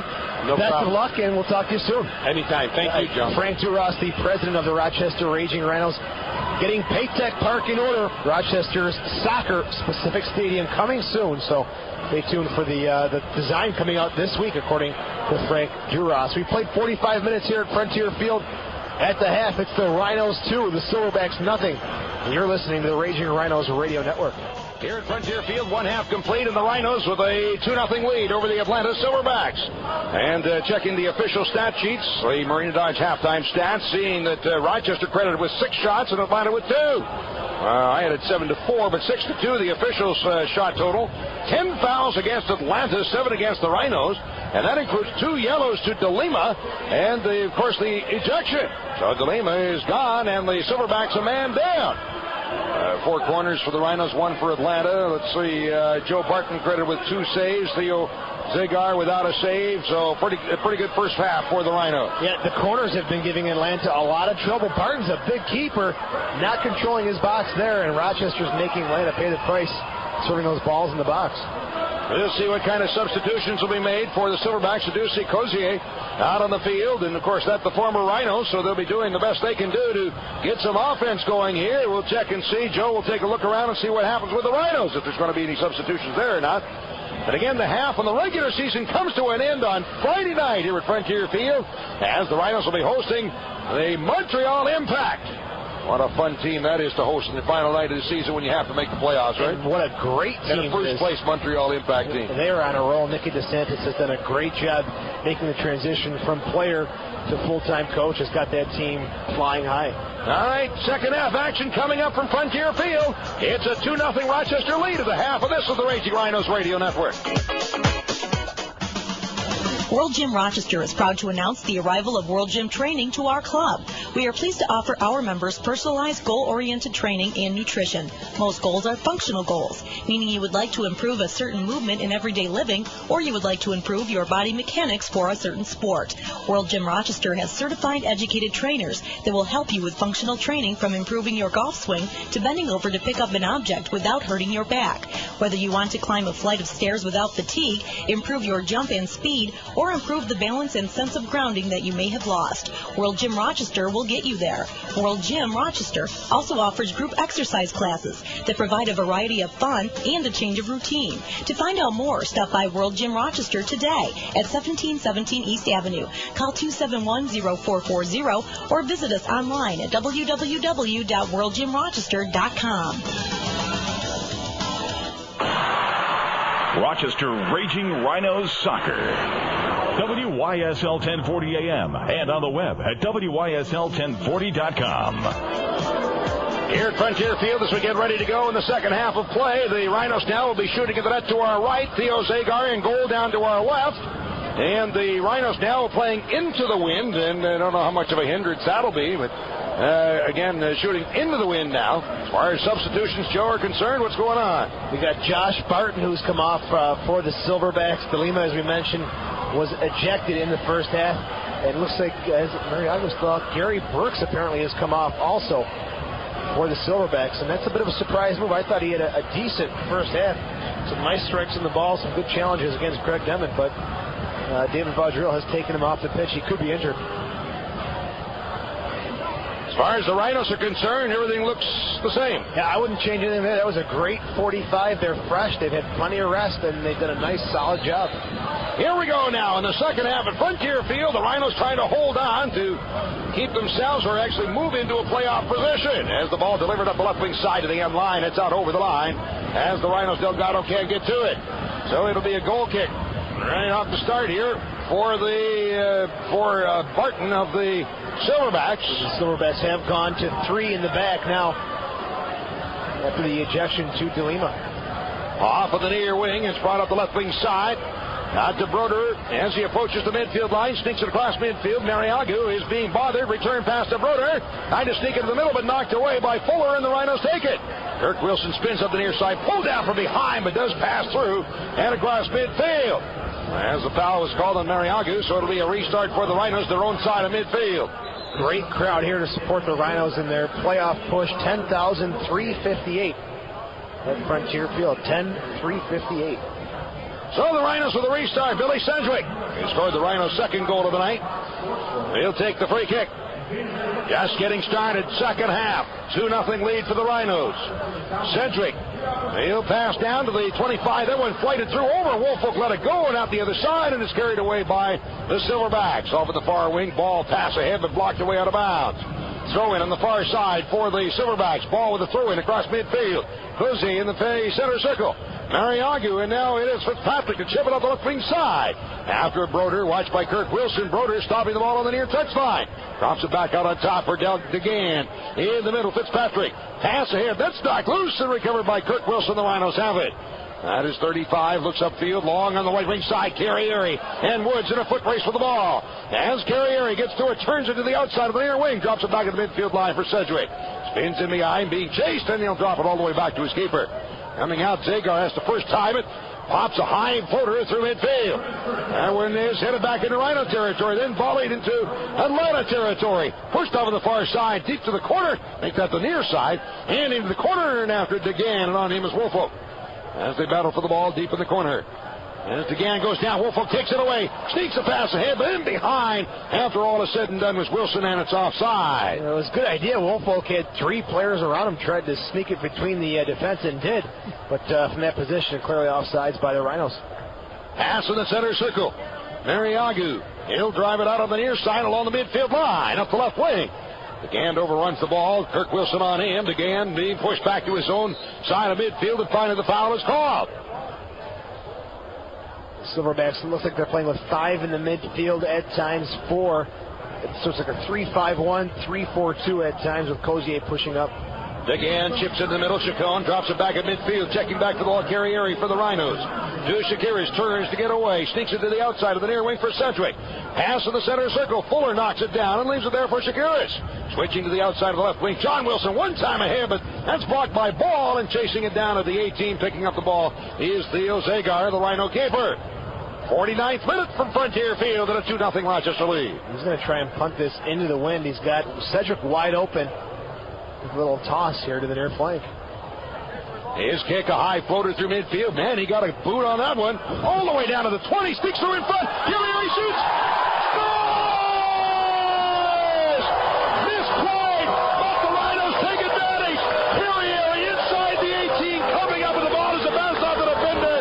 Smith with an up foot inside the right post, and the Rhinos up 3-0. Oh, you can't get any worse for Atlanta. Joe Awful with an awful play there. He just long punt from Zagar. I was questioning it. He may get the assist, but terrible defending by Awful, who just casually lets it fall off his right foot. Carrieri, again, it's the pressure thing. He's immediately on top of that mistake with the left foot blasted in the net. Wow. Well, we were checking when the last time was the Rhinos scored 2. Now we need to look when they scored 3. Out to the near end of the box. Crossed along in front, stepping in Fitzpatrick. Here's the call on the goal. Scored by number 15, Samurai. Chris Carrieri.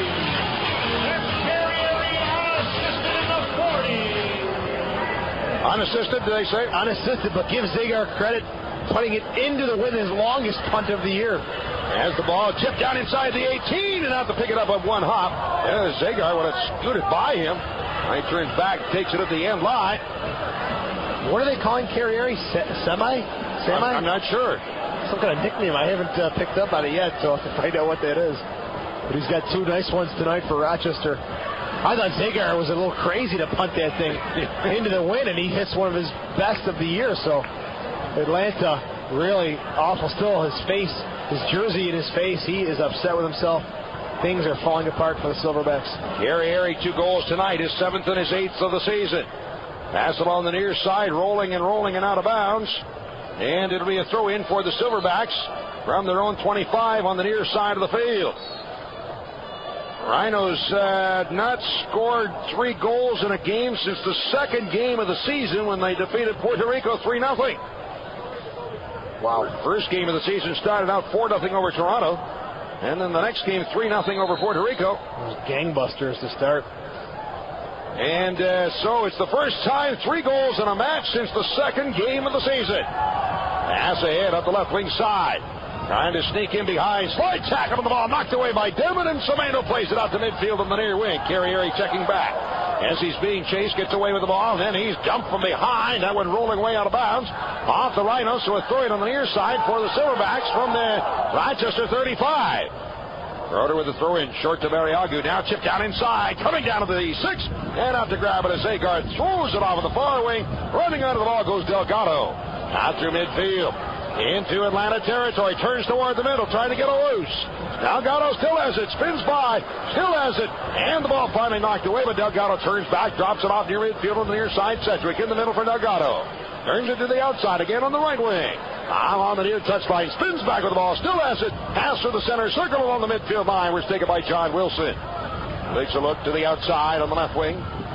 Jaquiris drops it back his own side of midfield. Wilson to Fuller at the midfield line. Takes a look around. He'll switch it back off on the near side for Semeno. Long is 35 into the near wing for Sedgewick. Back in the middle for Semeno, and the Rhinos now playing keep away. Turn to the outside and off on the right wing side to Sedgewick. As he's chased by Chacon, his Sedgewick long ball through to Carrieri. 30 yards out in the middle, moving in Delgado. 25 yards out, right foot shot in, but that's into the hands of Barton. Comes down with the ball.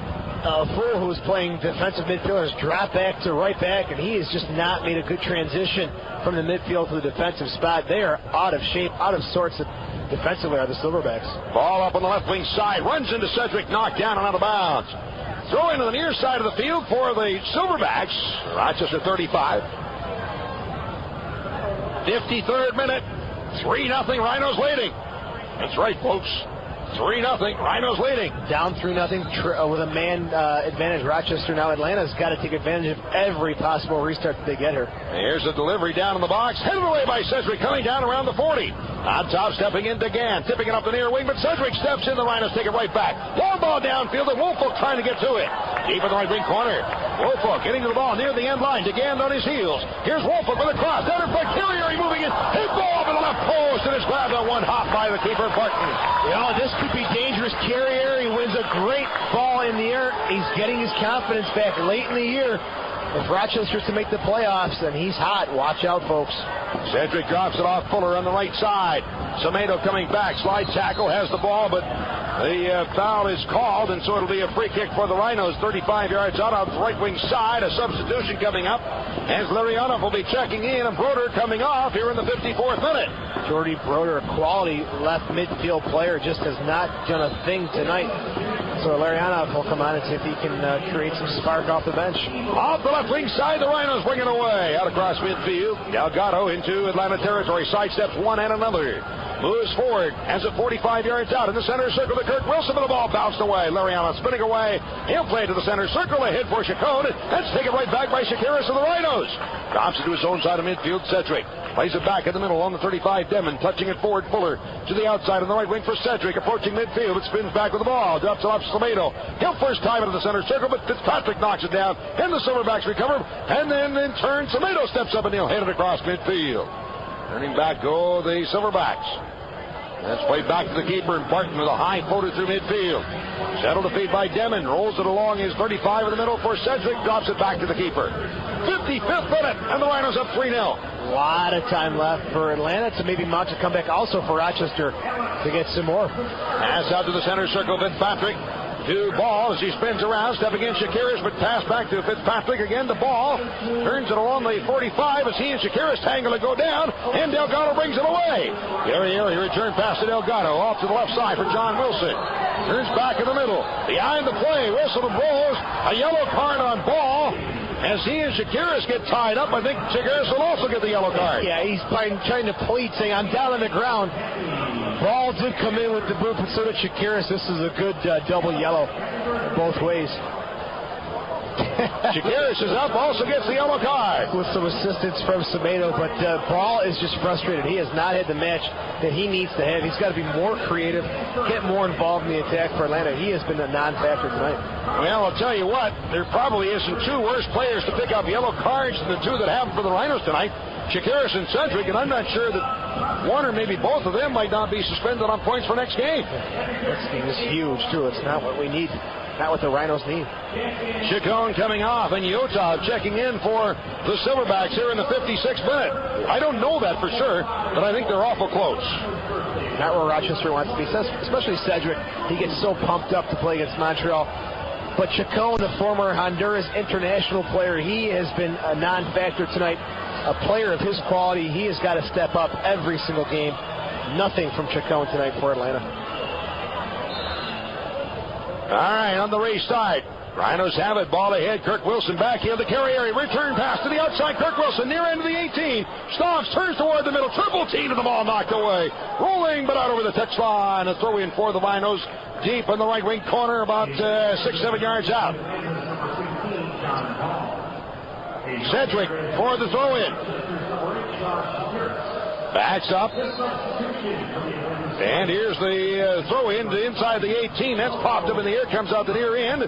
Sedgewick in underneath it, settling the ball and turning back is DeGan. On him, Kirk Wilson stumbles, goes down. Ball to the end line. That's played away, deflected out in front of DeGan, then spins and drives it out across midfield. After it, Cozier stepping in. John Wilson, Cozier runs him over. Is Cozier able to keep it into the near touchline? John Wilson coming back with a challenge. Return, takes the ball away. Cozier never saw that speed with the Rhinos. That time a burst on the flank. On the right side, Kirk Wilson across midfield. Woods chasing, but Wilson crossing along the 20 in front. Carrieri spins back with the ball. Drops it off Shakiris, now the 25 to 30. Plays it to the outside of the far wing. The left wing side moving up is Delgado. Drops it back, Fuller. 35 yards out on the left wing side. Drops it back to the center circle to Shakiris. And then Fuller back to his own side of midfield for Wilson. Or for Tomato make that. No, that was Wilson. Pass on the left side. Getting to it, Fuller long up the left wing, and that's headed away. Out of the far wing, pass in the middle, stepping in Shakiris. Center circle. Rolls it along the midfield line out of the near side. At the midfield line, drops it off for Tomato. Switching through midfield and off on the left wing side where it's carried away. Off the left wing by John Wilson. Chips it down inside the 18. Carrieri bumped, and the ball played away out top. After it, Wilson spins in the middle to get away from Larianoff. To the outside, at the left end of the box, but the offside flag is in the air. Offside against the Rhinos. Close. I thought Woolfolk may have been onside there, but close call. Rochester doing a good job. They've got yards and yards of space with the man advantage. Just kind of playing a little keep away, though. Triangle passes. And with 3 in the back, Atlanta very flat. Rochester looking to get behind the defense, and there's so much more space to sneak in behind the defenders. Another substitution for the Silverbacks. Quiros will check in, and it'll be John Ball coming out in the 59th minute. You know, some of these moves by Coach Vaudreuil, Ball's upset being taken off, but you know what, John, you've been a non-factor tonight, so this is a good move. And I think Coach Vaudreuil's looking forward to the next game. He knows Rochester's got Montreal, trying to keep some of those key components, the Chacones, the balls, fresh for the next game. He may be packing it in for this game. Delivered downfield, headed back through the midfield line by Demon, popped up in the air. Underneath it, trying to settle the ball is DeGan, and now he'll pass through in the middle. Underneath it, it's headed forward. Payaful, and spinning around the midfield line is Fitzpatrick with a pass ahead for Cozier. Knocked off the ball. The Rhinos take it back. Semedo along his 35 in the middle. Pass to the outside of the left wing for John Wilson. 60th minute. And a 3-0 Rochester lead. Wilson sneaks a pass through to Wolfo. Looking at the center circle. Drops it back to his own 35 to Fuller. Pass out on the near side. Right wing for Sedgewick. Takes a look back toward the middle. Drops it off. Shakir is spinning in behind after it goes Demon. Turns into the outside. Is blocked away and up into the stands. You know, I'm watching some of the antics down on the Atlanta bench. John Ball just threw his water bottle at his head coach. Vaudreuil steps over with something to say. I'm sure he's looking at some kind of fine from the head coach.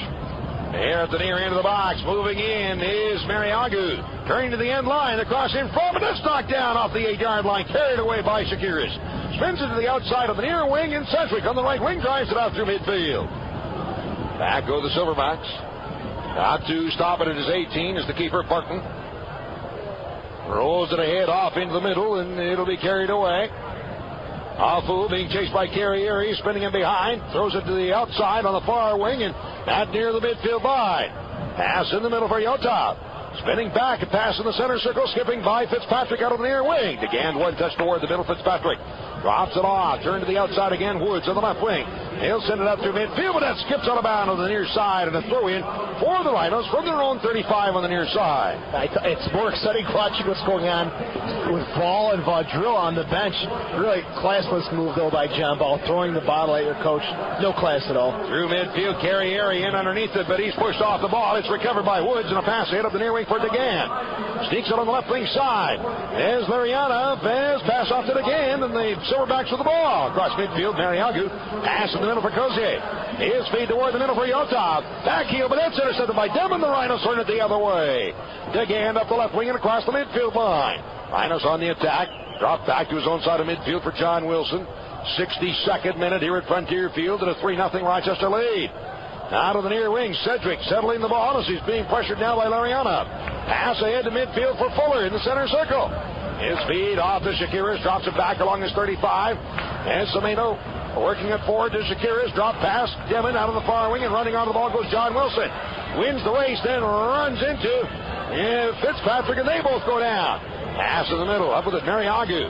25 yards out, knocked away by Demon, comes out of the near wing, and Kirk Wilson up the near side, brings it away. Approaching midfield, into the middle, Demon at the midfield line.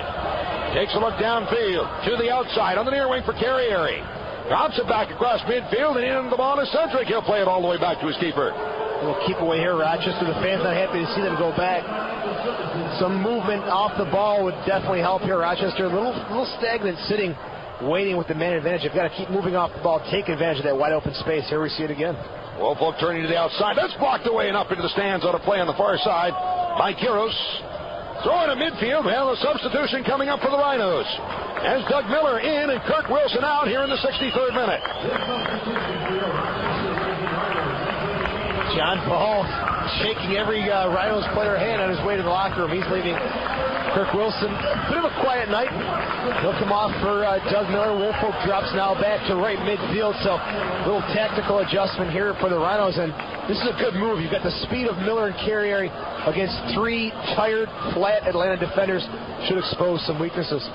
Wilson leading the league in fouls in the season. That might be the reason for his substitution, is because he is, I think, dangerously close on points also. He's always up in that category, isn't he?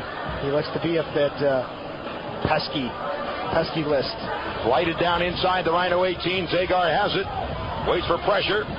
Cozier stepping up, so Zagar throws it off on the near wing for Sedgewick, and then his left foot will put it across midfield. skips out of bounds on the near side, so a throw in for the Silverbacks from their own 35 on the near side. On the throw-in floater through midfield, Larionov in the middle, but Salado steps in, and then he'll first time a high volley kick through midfield. Turning back for it, Utah, or make that Abu. Spinning around, he'll drop it back to his keeper. Afu is very nervous with the ball at his feet that time. Kind of bobbled it again. He saw Carrieri knocking on the door. Laid all the way downfield, outside of his 18. Zagar steps up and then drives it all the way downfield. All the way down to the other keeper. Parking outside the 18 on the far end of the box. Brought away. Utah with the left foot sends it out to the center circle for Cozier. Checking back for the ball. His pass in turn knocked away by Demon. The Rhinos have it. Delgado on the left side. Miller drops it to his own side on midfield. John Wilson taking it there. Switching sides off on the near wing for Sedgewick along his 35. Drops it back in the middle for Samedo. As he's challenged. Pass off at the far wing to John Wilson again. Off the left wing side, draws it ahead near midfield for Delgado. Turns in the middle as he's taken down on a tackle and a foul is called. Delgado's had a nice game tonight. Sponsors of these broadcasts include Auto Depot USA, online at AutoDepotDirect.com. Clarion Riverside Hotel with 400 rooms, banquet space, and Bennington's Grill and Tavern. Also by Gallo and Yakov Angelo, full-service law firm. And by World Gym, official strength training facility of the Rochester Sports Group. Pass in the middle. Checking back Carrieri. He knocks it loose, but stepping in, Mariagi. He comes up with the ball, and then a foul is called, and a free kick for the Rhinos. He wants the advantage call. Oh, wait a minute. The foul is called the other way. Yep. Substitution for the Rhinos. Woolfolk out, and Ryan Trout is in the 65th minute. Good move by Coach Erickley. Trout, a natural right-sided midfielder. Corey Woolfolk. You're not going to get 90 minutes out of him, even though we're late in the year. Fitness has been an issue with Corey Woolfolk. And 65 minutes is about the mark where Woolfolk sees the sidelines. So that's the second sub of the game for the Rhinos. 5 have been made for the Silverbacks. So they don't have anybody left for substitution, or they can't make any more substitutions, rather. Ball out over the end line. Goal kick for the Rhinos, 66th minute, 3-0 lead for the Rhinos. And at this point, Coach Vaudrell's got to get the team back going in the right direction. He's going to have to deal with John Ball in the locker room. That was an awful display we saw on the bench there. They're not out of the playoffs, but after a shellacking that we're seeing tonight, is the momentum gone for the Silverbacks? That one knocked through is coming back Fuller. Sends Fitzpatrick head over heels, and the foul is called, so a restart for the Silverbacks at the midfield line. 2 goals by Carrieri and 1 goal by Billy Sedgewick. An assist each for Delgado and Shakiris. Long at the left wing side. Sedgewick letting it bounce. And out of bounds off the foot of Cozier, so it'll be a throw-in on the near side for the Rhinos from around their own 5. And that third goal right at the start of the second half, terrible touch by a fool. Really just dictating the rest of the pace of this game. Atlanta, you could see the wind out of their sails after that goal. Pass inbounds to Miller, but knocked it down, couldn't control. Stepping up, Sedgewick knocks it loose. Fuller at his 18, drops it back. Demon first times it out of the near wing. Up in the air, coming down to the midfield line. Blocked forward by Trout, but out of bounds. Throw in on the near side for the Silverbacks at the midfield line. Throw in Woods, checking back. Mariagu spinning, trying to get away from Ryan Trout. Tied the through ball, but knocked away by Samedo. And now Cozier drops it back at the midfield line. Avu with the right foot sends it down to the Rhino 18. Knocked away. Is trying to get a shot off. Was Kiros. And a collision. Rhino player Samedo, it looks like. No, that's Demon down in the field at his 18.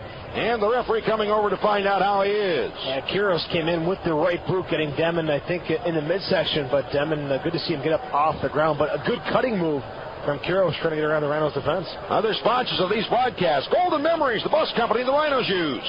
Vision Nissan at 785 Ridge Road in Webster.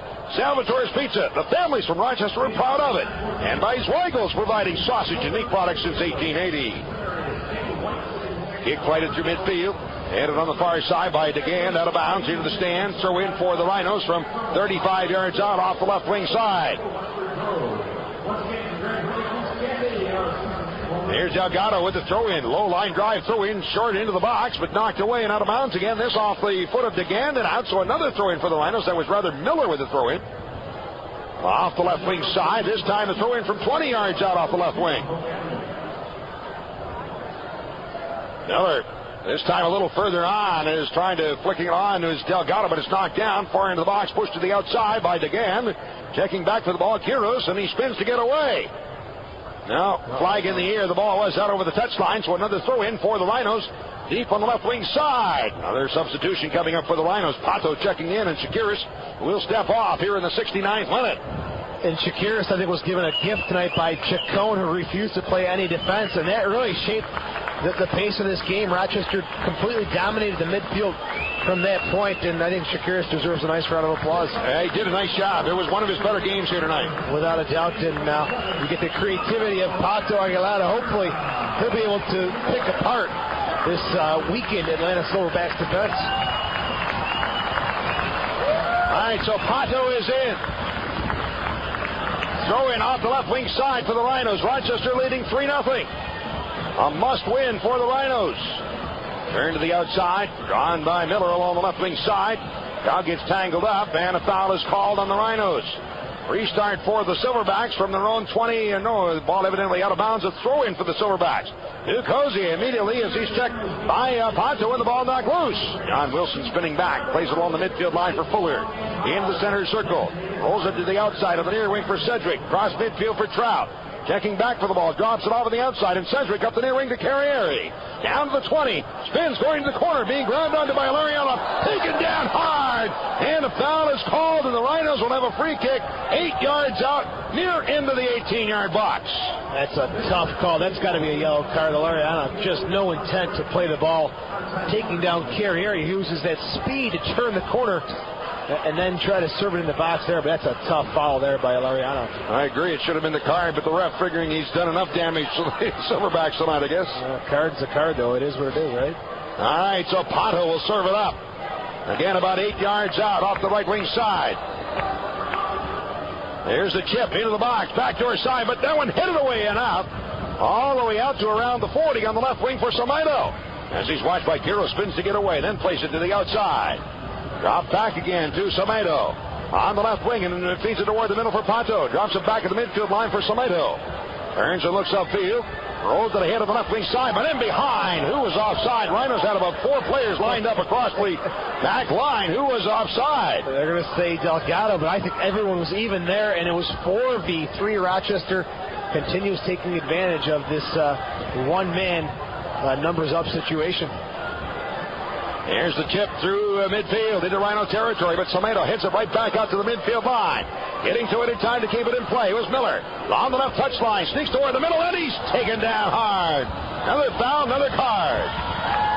This one is on Afu here in the 72nd minute. This game has gotten ugly.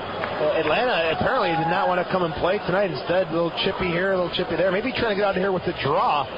But Rochester has completely controlled this game, much to the disliking of the Atlanta Silverbacks. And Atlanta winds up the season on home field against Toronto. Not a bad gift, huh? Well, the way they're playing tonight, maybe they'll be so distraught they won't be able to regain their composure for the next game. Yeah, could be. We got that other Canadian team, don't we? Maybe they'll have so many yellow cards and points, there'll be a lot of players missing from their lineup coming up. I tell you, Ball is going to have some issues to deal with, so we'll see how they overcome that situation. Nifty move by Fuller to get by Yotov, then he chips it to the corner, but too much on it. It's out over the end line, and the goal kick for the Silverbacks. Other sponsors of these broadcasts include Midtown Tire and Tire World, located at 2049 Empire Boulevard in Webster. Moliere, Chevrolet, Oldsmobile, and Buick in Honeyway Falls. Westmont Apartments, studio, 1 and 2 bedroom apartments and gates. And by Spinning Webs, the official website provider of the Rhinos. Outside the right wing, it's Carrieri. Spin around move. Turns it back toward the middle for Pato. As he turns, being a double team, drops it back in the center circle for Demon. Off on the left wing along the midfield line for John Wilson. Long service upfield, blocked away by Miller to the outside. Delgado, one touch ahead. Far into the 18. Ball rolling to the end line. Is blocked out over the end line by Mariagu. So a goal kick for the Silverbacks. And Mariagu coming all the way back to play some defense from his striker position. He's a quality little player. Good acquisition here late in the year for the Silverbacks. I think he's got a bright future for Coach Vaudreuil. By the way, that Atlanta game will be Saturday night. And the Rochester game against Montreal will be here on Friday night. The Rhinos hold on to this one and then are able to beat Montreal on Friday. It doesn't mean anything. And if the Rhinos hold on here and then lose on Friday to Montreal, they'll have to wait until Saturday to see if what happens in that Atlanta-Toronto game. You wonder how Montreal is going to approach the game. They've qualified for the playoffs, and we know the history in the playoffs between Rochester and Montreal. Did the Impact come all out and try to knock Rochester right out of the playoffs? Pass up the near wing, spinning around. It's a feed forward, turning it behind Woods, but the ball knocked away by Sedgewick and then up into the stands. Throw in on the near side of the field for the Silverbacks to be taken by Mariagu. 74th minute, 3-0 Rochester lead. On the near wing, the throw into Fitzpatrick. Rolling toward the end line, double team, knocked loose, and it rolls out over the end line. A corner kick for the Silverbacks. Finally, some offensive thrust from Atlanta, getting some pressure deep in Rochester territory, something we have not seen a lot of at all tonight. Silverbacks a man down since the 44th minute. Fitzpatrick drops it on top. Mariagi near end of the 18. Return pass. Fitzpatrick trying to sneak it through in front and getting the left foot on it as John Wilson drive it on top. Then the ball first time ahead by Yota, but that one's spinning. Doesn't even hit the end line. It's out over the touchline deep in the near corner. You know, he had some time to settle it, to strike a left-footed volley from 35, 40 yards out. Just not the choice that coach wants to see made. So a throw in deep in the corner. Sedgewick with the throw into Fuller. As he is double team, ball taken away, rolling to the end line and sliding in. Kiros can't keep it in play, and it'll be a goal kick for the Rhinos. Again, sponsors of these broadcasts include Nextel, sponsor of the Nextel Direct Connect call-in show following each game. Caledonia Country Club, open to the public Mondays and Tuesdays. The Soccer Report, Tuesday evening, 6:30 on WYSL 1040 AM. And also by Best Volvo at 1500 University Avenue. Let's hope the Soccer Report lives to see a couple more weeks here with Rochester making the playoffs. Otherwise, it's end of the year for Soccer Report also. So we'll see how long that lasts. I mean, that's not a year-round show. No, it's too much work. Oh, man. Cross midfield, knocked to the outside along the near wing, and Fitzpatrick gets the left foot on it, but shanks it up into the stands. Throw in for the Rhinos, their own side of midfield along the near side. The Silverbacks had a stretch at the start of August. They lost 4 games in a row, 2 to Virginia Beach, 2 to Richmond, and the wheels seem to be falling off at that point. But another low point of the season here for Atlanta as they're knocking on the door to the playoffs. Sedgewick at midfield. Well, they did lose the last game, that at Montreal. Actually, it was at Sherbrooke against Montreal. How about the crowds up there? 9,000, 10,000 at Claude Robillard or in Sherbrooke. Unbelievable stuff going on in Montreal. And great crowd on hand here tonight, 10,358. It's nice to see somebody else putting some people in the stands in this league. Turn to the corner, Trout, ball on the right wing side to the end line as he's bothered by Mariagu. The ball knocked away, and stepping in to help out Sedgewick, giving it off to Trout near end of the 18 out top. Here's Ponto with a cross on the 18, but right into the foot of Abul, and the ball is driven out to across midfield. On the near side, Sedgewick, pass in the middle. And giving it off to Ponto as he approaches the center circle, drops it to his own 35, Somedo. Rhinos playing very deliberate since they took that 3-0 lead, as playing as much keep away as possible. At this point, you want to keep the ball as far away from Atlanta as you can. Prevent any injuries. You're up 3-0. You got complete control of the game. Sedgewick spins, drives it through midfield, out to the near end of the 18. Barton puts it way up into the stands. Substitution for the Rhinos. Carrieri will be coming off, and Yari Alma going in the 77th minute. The long, dry spell for Chris Carrieri finally comes to a close. And like I said earlier, he could be getting to a point now where he's getting hot, knocking on the door of the playoffs here. Carrieri could take Rochester to the next level. All right. It is out over the end line and a goal kick for the Silverbacks. Rhinos have 2 players available for substitution, Steenkamp and Polarski. Looks like Allnut dropping a little withdrawn behind Doug Miller. Headed across midfield, Trout for Allnut. Drops it back to Pato, but it sneaks in behind him.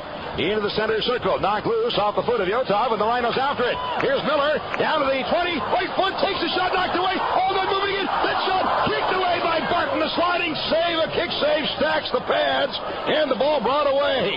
Yari Allnut on the field makes an immediate impact. Forces Awful into another bad pass, and Miller, great composure, top of the 18. He let things open up, then fires away. Cross midfield to Walnut, 40 yards out. Along the right wing, drops it back to his own side of midfield for Sedgewick. Tips it toward the middle along the 30 for Samedo, and he'll switch it to the outside of the left wing for John Wilson. 79th minute, and the Rhinos up 3-0. Wilson across midfield to Walnut. He'll lay it out, and running onto the ball is Pato. Down to the 25, through ball, and now on the right wing, the near end of the box for Todd, blocked away to the end line. In out over the end line, and a corner kick for the Rhinos. That off of Lariana. And the Rhinos with a 5-against-4 advantage there. You can see the Silverbacks just unable. They're exhausted, unable to recover. And Rochester having some fun up front, making some things happen, getting some great looks at the goal. All right, off the right wing side, Pato will serve it up. The corner kick. We have a collision on that, and Quiros doing some pushing, and on that knocked down. Referee coming in, trying to settle things down. Now signals for go ahead on the corner, and here comes the service by Pato in front. Snuck along the 6, but bounced through and out the near end of the box. And then put it by Lariano high in the air out to midfield. Samedo able to hit it away from Cozier, and Sedgewick drops it back to his own side of midfield. On his 35, John Wilson to Delgado through the center circle at midfield for Fuller. Sneaks a pass through to Walnut, checking back for the ball. To the outside, Pato on the right wing. Drops it back. Fuller tips it up the right side. After it goes, Sedgewick overlapping on the near wing. Hitting to it near touchline. Couldn't keep it in. Sedgewick was there about 30 seconds earlier. If Walnut or Pato just split the ball behind the defense, Sedgewick was clear through. Cross midfield, Mariagu lays it to the open left wing. Cozier running onto the ball at the near end of the 18. The cross along in front. Oh, side volley kick in by Yotov. A dribbler in, picked off the line by Zagar. Distance shot there, 20 yards out. No problem for Theo Zagar. Atlanta has not even had a sniff at the Rhinos' goal tonight. 80th minute, 3-0 lead for the Rhinos. Zagar with the right foot. High drive through midfield. That's headed back toward the midfield line by Woods, and down on the near wing as Cozier steps on the ball, goes down. That's knocked loose and taken back by the Rhinos. In the middle, Samedo. That's Fuller to drop it back as 35 to Demon, switching to the outside on the left wing, and taken there by John Wilson. Approaching midfield, Miller one touch back to his own side of midfield for Fuller. To the outside on the left wing. Past midfield, Delgado. Drawing it forward, takes a look back and drops it to his own side of midfield once again for John Wilson. His pass in turn intercepted by Mariagu. Coming back to get in the way Fuller, but Mariagu spins away with the ball. Brings it down and pass to the outside. For Quiros along the 18, pass in the middle. Cozier shot wide left out over the end line. He missed the left post by a good 5-6 yards. Still though, Atlanta not quitting, giving some opportunities. Again, it's Mariagu who's making things happen. He has just been nonstop for 80 minutes. The supporting cast around him not offering much help. Billy Sedgewick will be coming out, and Ian Pilarski in the 82nd minute. It'll be interesting to see Pilarski play at the right back spot. We've seen a lot of outside midfield play from Ian Pilarski. And we'll see if he goes to a midfield spot or takes over the right back spot of Billy Sedgewick. Headed back to Rochester side of midfield. Wilson with a pass ahead across midfield. Checking back for the ball, Miller. However, play is stopped as we have Awful down on the field, or Afu. And you know what? If I had a name Afu, I'd want to change it. The only way you could change it, however, would be Awful. So which way are you going to change it to?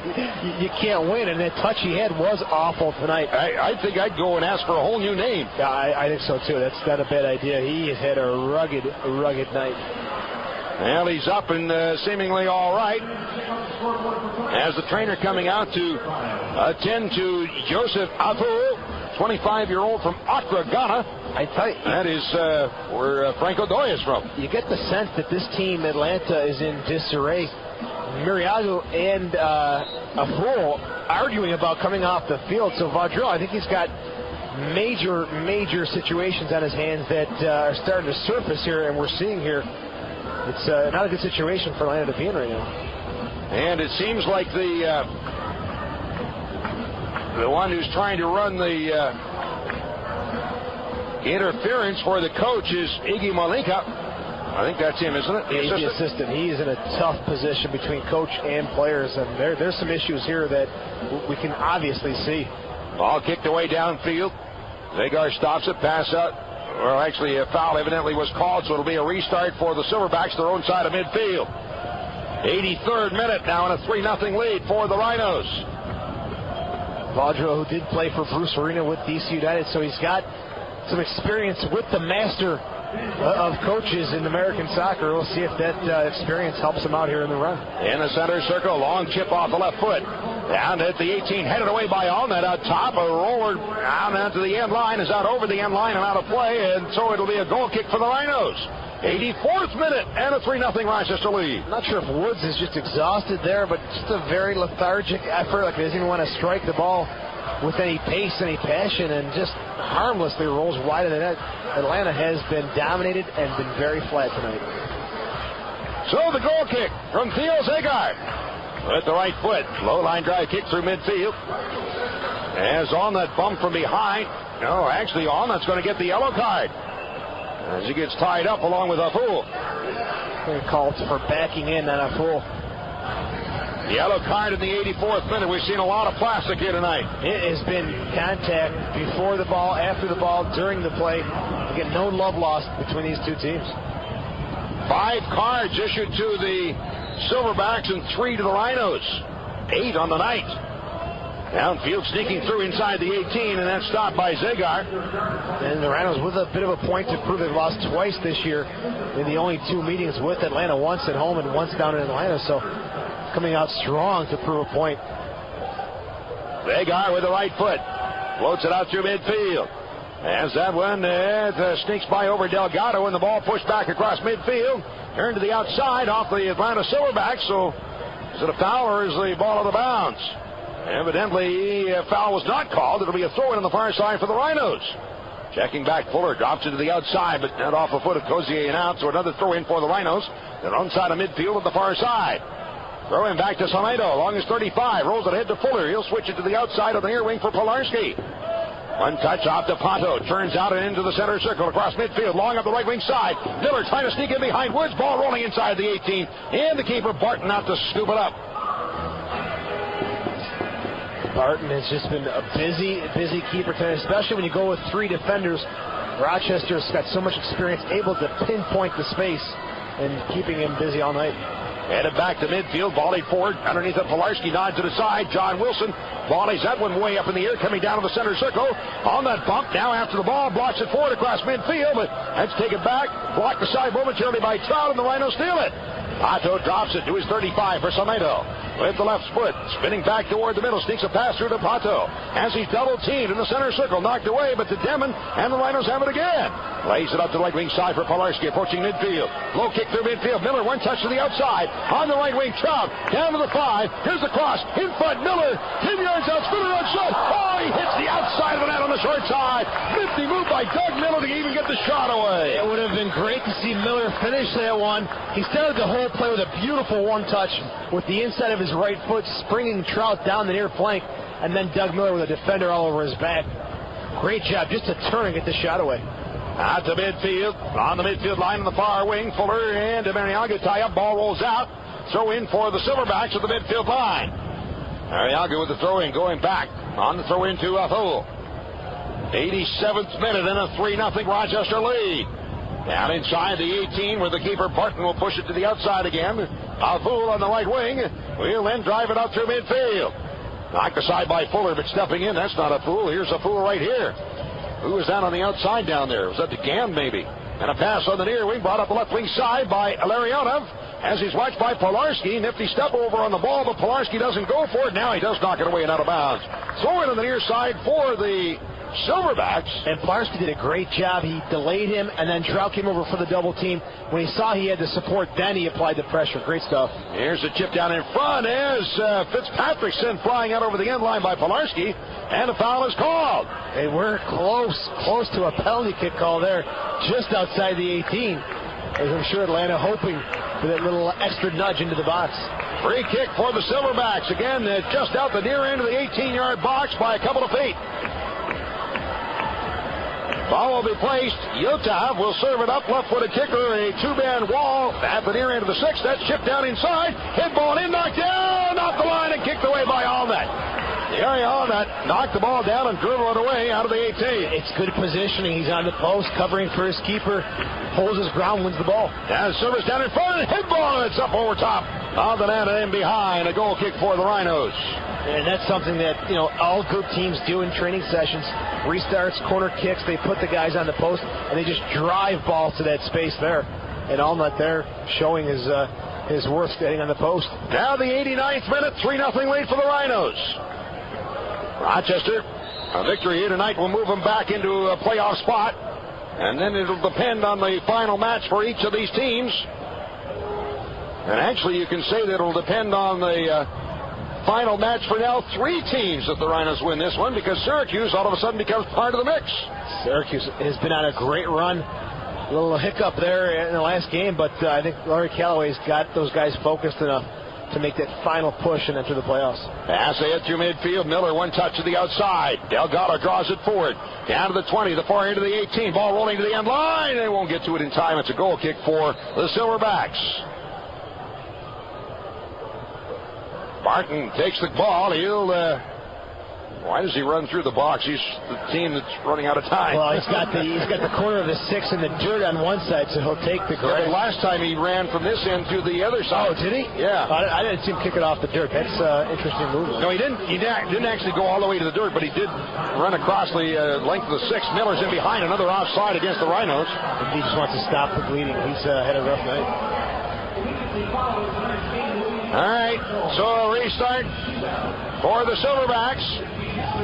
We're in the 89th minute, 90th minute now, and a 3-0 Rochester lead. Through midfield, checking back for the ball. Fuller on the near wing, takes a look downfield, now sneaks a pass through, checking back on it. Drops it off in the center circle. Pato, one touch ahead. Off the left side, Miller inside the 18. On the left wing, rolls it out in front of the 6, but out to grab it is the keeper. Barton is Allnut was there on the doorstep. Nice idea.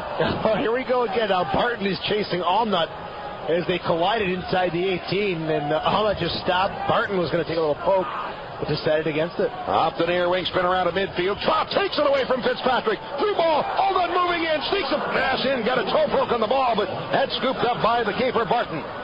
Throws it out on the near side as we are in stoppage time. High floated through midfield.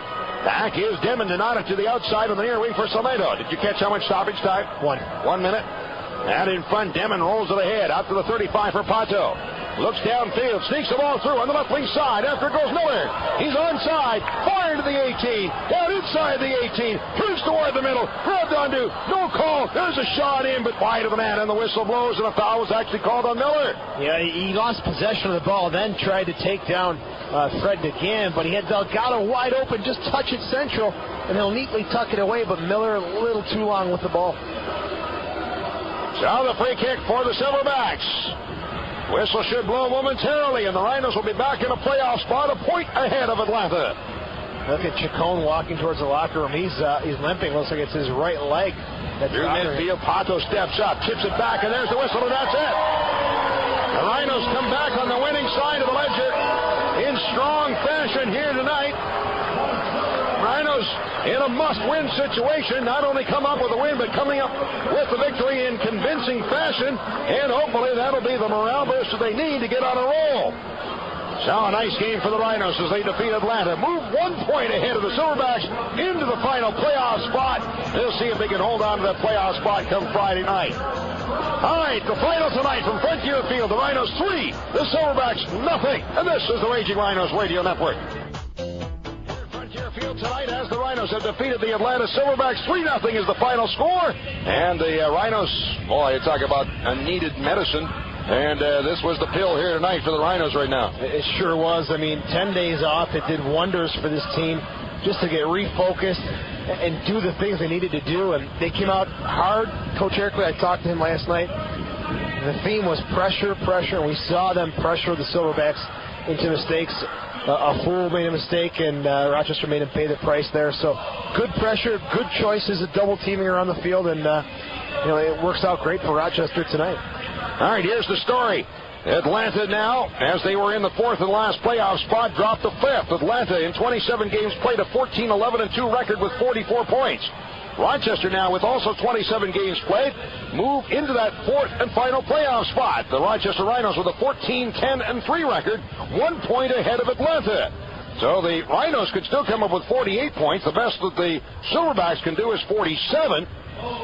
So now, if the Rhinos win on Friday, still they're in. In fact, the Rhinos could still move into third place if both Atlanta and Syracuse were to drop the game on this weekend. So the Rhinos are not even out of third place as of yet, and wouldn't that be something? But should Syracuse win and Rochester win, then Atlanta would be out. Should the Rhinos lose on Friday, they would have to wait to see what happens with Atlanta and Toronto on Saturday. And to move into that last playoff spot. So it will come down to Saturday night. If Rochester loses Friday, Atlanta would have to win, or you're killing me. They would have to. No, they could tie, and they'd be in because Atlanta and Rochester have the tiebreaker. You know what? Or Atlanta has the tiebreaker. I'm confused. I have no idea what it takes. All I know is Friday, come here, play hard, win the game. Don't worry about Atlanta and Toronto. Don't worry about Syracuse and East, whoever. Just win the game. It's unbelievable stuff. You hate to depend on other teams. You know, Syracuse, you're not going to do Rochester any favors. Toronto also, they want to play spoiler. So we'll see what happens. I don't know. We'll see. This is just craziness. You've got to win the game. Forget about the nonsense. We'll see what happens, what the situation is with Montreal and how they approach the game on Friday night. But at this moment, they're still battling for first place against Montreal. Montreal battling first place in the division with Richmond. They're battling first place overall in the league with Portland. Portland and Montreal each have 53 points, and that first place overall in the league is important. So they would be, I think they're still going to have to go all out on Friday night. There's two humongous things on the table there. First place in the conference overall, and the history, Rochester, Montreal in the playoffs, does not favor the Montreal Impact. They are going to come out like gangbusters, if they're smart, to knock Rochester out of the playoffs and see what they can do in the A-League playoffs without Rochester looking over their heads.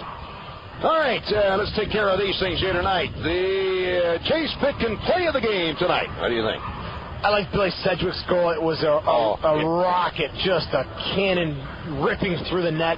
But the whole play was nice. Creative little corner kick restart, back heel overlapping, a nice mix to the whole play. And Sedgewick, I think just with some frustration behind that shot, rips one. No chance for the keeper. Yeah, good selection for the play of the game tonight. Chase Pitkin with a lifetime tool warranty for all tools purchased at Chase Pitkin. Best Rhino of the game. I want to go Sean Chakiris tonight. I think it was his best game of the year, without a doubt. He got a great round of applause from the fans. But when the game started, I saw Chacon was pushing up, and Chakiris had a ton of space and a lot of time to work some magic. And I think he did a great job tonight. Got an assist on the first goal. Took full advantage of the midfield where Rochester, I thought, won the game. Atlanta completely non-existent in the midfield. Rochester made him pay the price, winning the midfield, winning the game. All right, best Rhino of the game brought to you by Rochester's exclusive Volvo dealer at 1500 University Avenue. So the big one coming up on Friday night. At least there's a little breathing room right now for the Rhinos, Joe, as they have at the moment. I would have to think a bit of a morale booster here tonight. They've got to be feeling a little bit better about themselves going into Friday night's game against Montreal. Definitely much more confident, especially since it is Montreal. This was a great time to get some confidence. And one player we got to look out for is Carrieri. He could be getting hot at the right time for the Rochester Rhinos. And we'll see if that's going to be enough to get him into get the Rhinos into the playoffs and get him to even push a little more. A forward who's hot is very difficult to stop. Friday night, the Rhinos should have defender David Wright back in the mix as he serves a one-game suspension here tonight. Question now, cards issued tonight to Chakiris and Sedgewick as to whether one or maybe even both of them might be out next game. You know, Semedo stepped in for David Wright tonight, and Semedo's been a bit of a question mark at times for Rochester, but I thought he did a nice job defensively, very solid. So if Sedgewick has to sit out because of a suspension, and Semedo plays the way he played tonight, we'll be okay. And Carlos Mendez saying he's hoping he's going to be ready to go on Friday night, but obviously he's not going to give you a full 90 minutes. So. No, fitness-wise, he's not ready to go 90, so Coach Airplay, I'm sure he doesn't even look at that as a factor, maybe off the bench to relieve someone defensively. All right, first place Montreal coming to town Friday night. It'll be a big one, Joey. Can't wait, looking forward to it. Joe Giuliano. And I'm Don Stevens, back with the post-game show in just a moment, so stick around for more along our network. Tonight, the Rhinos move back into a playoff spot as they defeat the Atlanta Silverbacks. The final, the Rhinos 3, the Silverbacks nothing, and this is the Raging Rhinos Radio Network. Back tonight at Frontier Field as the Rhinos have defeated the Atlanta Silverbacks 3-0. And with the victory, the Rhinos move into the fourth and last playoff spot in the Eastern Conference, and each team has a game remaining. Syracuse, Atlanta, Rochester all fighting now for the last playoff spot in the conference. On our post-game show, let's take a look at what happened in tonight's game, starting out with the goal that turned out to be all the Rhinos needed on the night. First goal of the game coming in the 22nd minute. Chris Carrieri with his team, with his 7th goal of the season. It was Sean Shakiris assisting, and this gives the Rhinos a 1-0 lead. Carrieri shot. Chris Carrieri hits the upper right corner, and the Rhinos lead 1-0. And again, the 22nd minute, Carrieri's 7th, and Shakiris assisting. So the Rhinos with the game first goal turned out to be the game-winning goal. Adding some insurance in the 30th minute. What a cannon of a shot from Billy Sedgewick, his 2nd of the season, with Noah Delgado assisting, and this gives the Rhinos a 2-0 lead. Here's the service, low into the box, knocked down to the 6, pushed out the end of the box. Fuller drops it to the outside. Shakiris tips it to the middle out of the near wing. That's dropped down. Delgado, Sedgewick shot.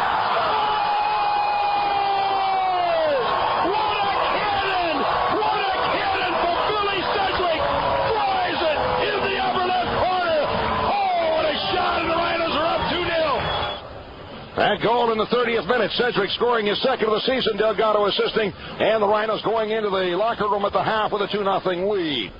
Coming out for the start of the second half, the Silverbacks applying some pressure, trying to get back in the game, but the wind's taking out of their sails in the 49th minute as Carrieri scores his 2nd of the night, 8th on the season, and this was the capper on the night, gives the Rhinos a 3-0 lead. His kick, a high floater through midfield. Man, he got a boot on that one. All the way down to the 20, sticks through in front. Carrieri shoots. Scores! Misplayed, but the Rhinos take advantage. Carrieri inside the 18, coming up with the ball as it bounces off the defender. Smith with an up foot inside the right post, and the Rhinos up 3-0. That in the 49th minute was the capper on the night. Carrieri's 2nd goal of the night, 8th of the season, and the Rhinos come away with a 3-0 victory. Checking now the official stats, which are being hustled over here. Thank you very much, Mr. Bendera. And the official stats show that Rochester outshot Atlanta 13-5. That's the official stats. Rochester with 13 shots and the Silverbacks with 5. Fouls, the Rhinos had 17 and Atlanta had 16. Offsides, the Rhinos 5 and Atlanta 1. Corner kicks, the Rhinos had 5 and Atlanta with 2 corners. And in goal for the Rhinos, Theo Zagar, credited with no saves. No saves for Zagar. He does come up with a victory. Now has an 11-7-1 record, and that was his 8th shutout of the season. At the other end, Joe Parkman goal. Also credited with no saves, gave up 2 goals. It takes the loss, dropping his record on the season to 10-6-0. Great crowd on hand here tonight, 10,358, 10-3-5-8. So there's your stats on the night, and that's the way it ends up here at Frontier Field. Coming up in a moment, it'll be more of our post-game activities. Andrew Battisti will be giving us, passing along scores from other games, and also he and Soccer Sam taking your phone calls coming up shortly, so stick around for more. That's it for Joe Giuliano. I'm Don Stevens tonight from Frontier Field. The final score, the Rhinos 3, the Atlanta Silverbacks nothing. We'll see you here on Friday night as the Montreal Impact come to town, and this is the Raging Rhinos Radio Network. And welcome to Behind the Net, brought to you by Nextel Direct, your Rhinos call-in show. We want to hear from you tonight. Give us a call, 346-3000, or toll-free, 1-866-552-1009. Playoffs are still very much alive for the Rhinos as they defeat Atlanta 3-0 tonight. Chris Carrieri with a brace goal in the first half in the 22nd minute, and then a goal in the 49th minute where he just basically took the ball off Joe Affol's foot after a long Theo Zagar punt into the box and put it past Joe Barton. Bill Sedgewick with a rocket is the 2nd goal. Rhinos now, if they beat Montreal on Friday night here at Frontier, 7:35 kickoff, they will be in the playoffs for the 9th straight year. That is the longest streak right now in the A-League, as Charleston, who held the record, will be out of the playoffs this year as they got off to a very bad start. But, of course, they're in the Open Cup semifinals right now against Chicago. It is 0-0 at the half. We'll try to get a final before we go off the air. Joining us live right now from Frontier, a very special guest, a longtime Rhino fan, moved down to Florida where he can't get much soccer down there except on TV. Telemundo. Telemundo. and Andres Cantor. Oh, man, that guy's loud. We have Rob the Superfan with us, joining us back here in Rochester, sitting in while Soccer Sam is orchestrating this incredible Rhinos autograph session. The players, Rob, are lined up, helping out with the fans and giving them their autographs. Rhinos team picture night tonight. That's nice. That's why I came. I got the poster. I'm looking through some of the players here, and I pretty much recognize the whole first line of players, and then everybody else is like, who's this dude? Who's this guy? Who's this guy? Is this guy good?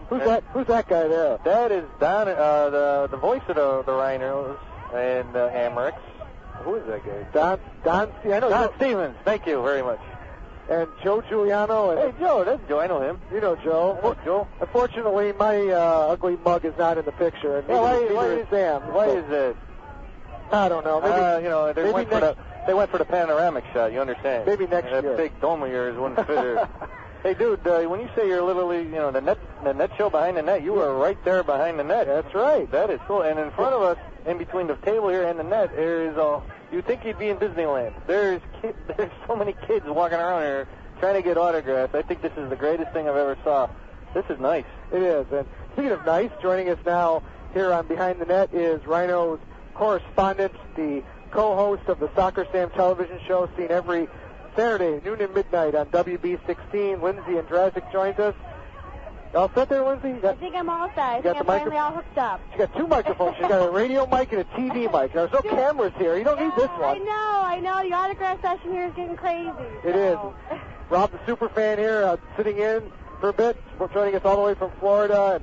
And Rob, now, it's a good day to travel up. I guess you can thank me. I brought the warm weather. You did. When I used to go to Rhino games at Frontier Field, they always won, and glad to see that tradition to carry on tonight. And let's do it. I'll be here Friday, so they'll win.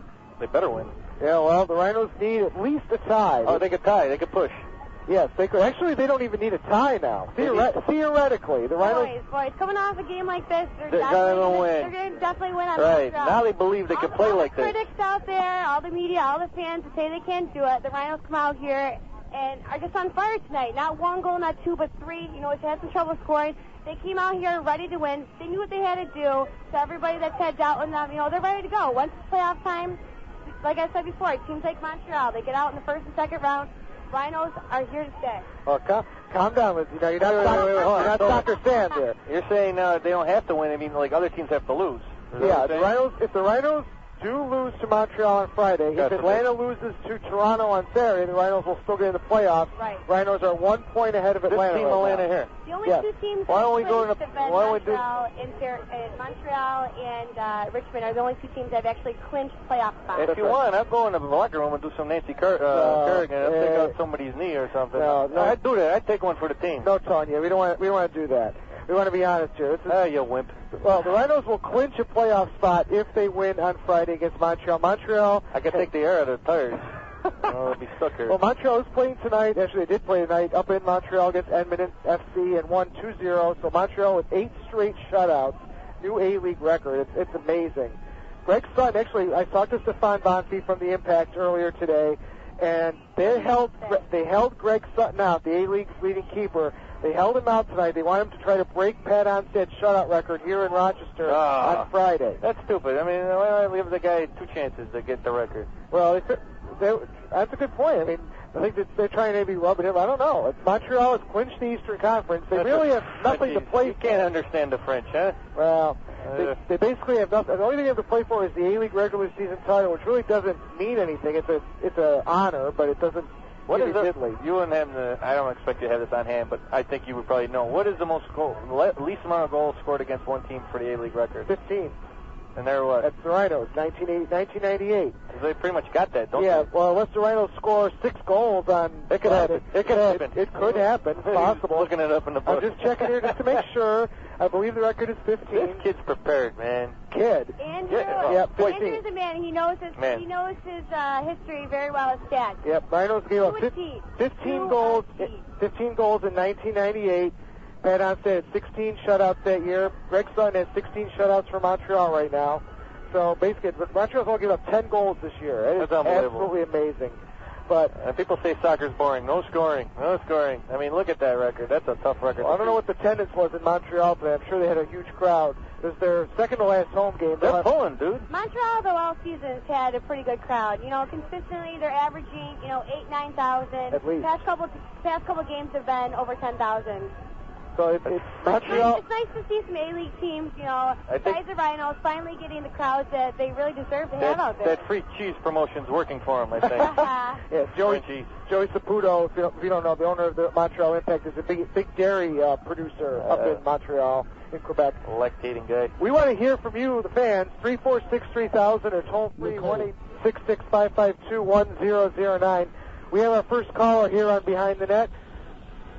Caller, what is your name? Nicole. Oh, it's Nicole. Nicole, I believe, is calling us long distance tonight. Nicole, how is everything out in Sin City tonight in Las Vegas, Nevada? Very nice. It's very warm and sunny. What's the temperature out there right now?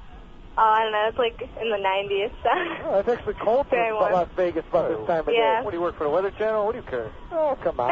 Actually, my boss is out there right now, so having a good time. Nicole, now, you hadn't missed tonight's game. You missed 3 Rhino goals tonight. I know you're probably sick about that. Did you miss them scoring 3 goals?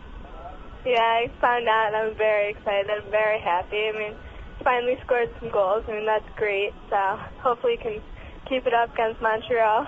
Well, it is going to be a great game on Friday night. Are you going to be back in time for that game, or are you still going to be out west? No, still going to be out, but I'll definitely call because I definitely got to figure out who won. But what happened in the game exactly? Well, since I didn't get to hear. Chris Carrieri had 2 goals. Had the first goal and the third goal, and Bill Sedgewick had a great goal. The second one was an assist by Noah Delgado. Rocket from about 20 yards out.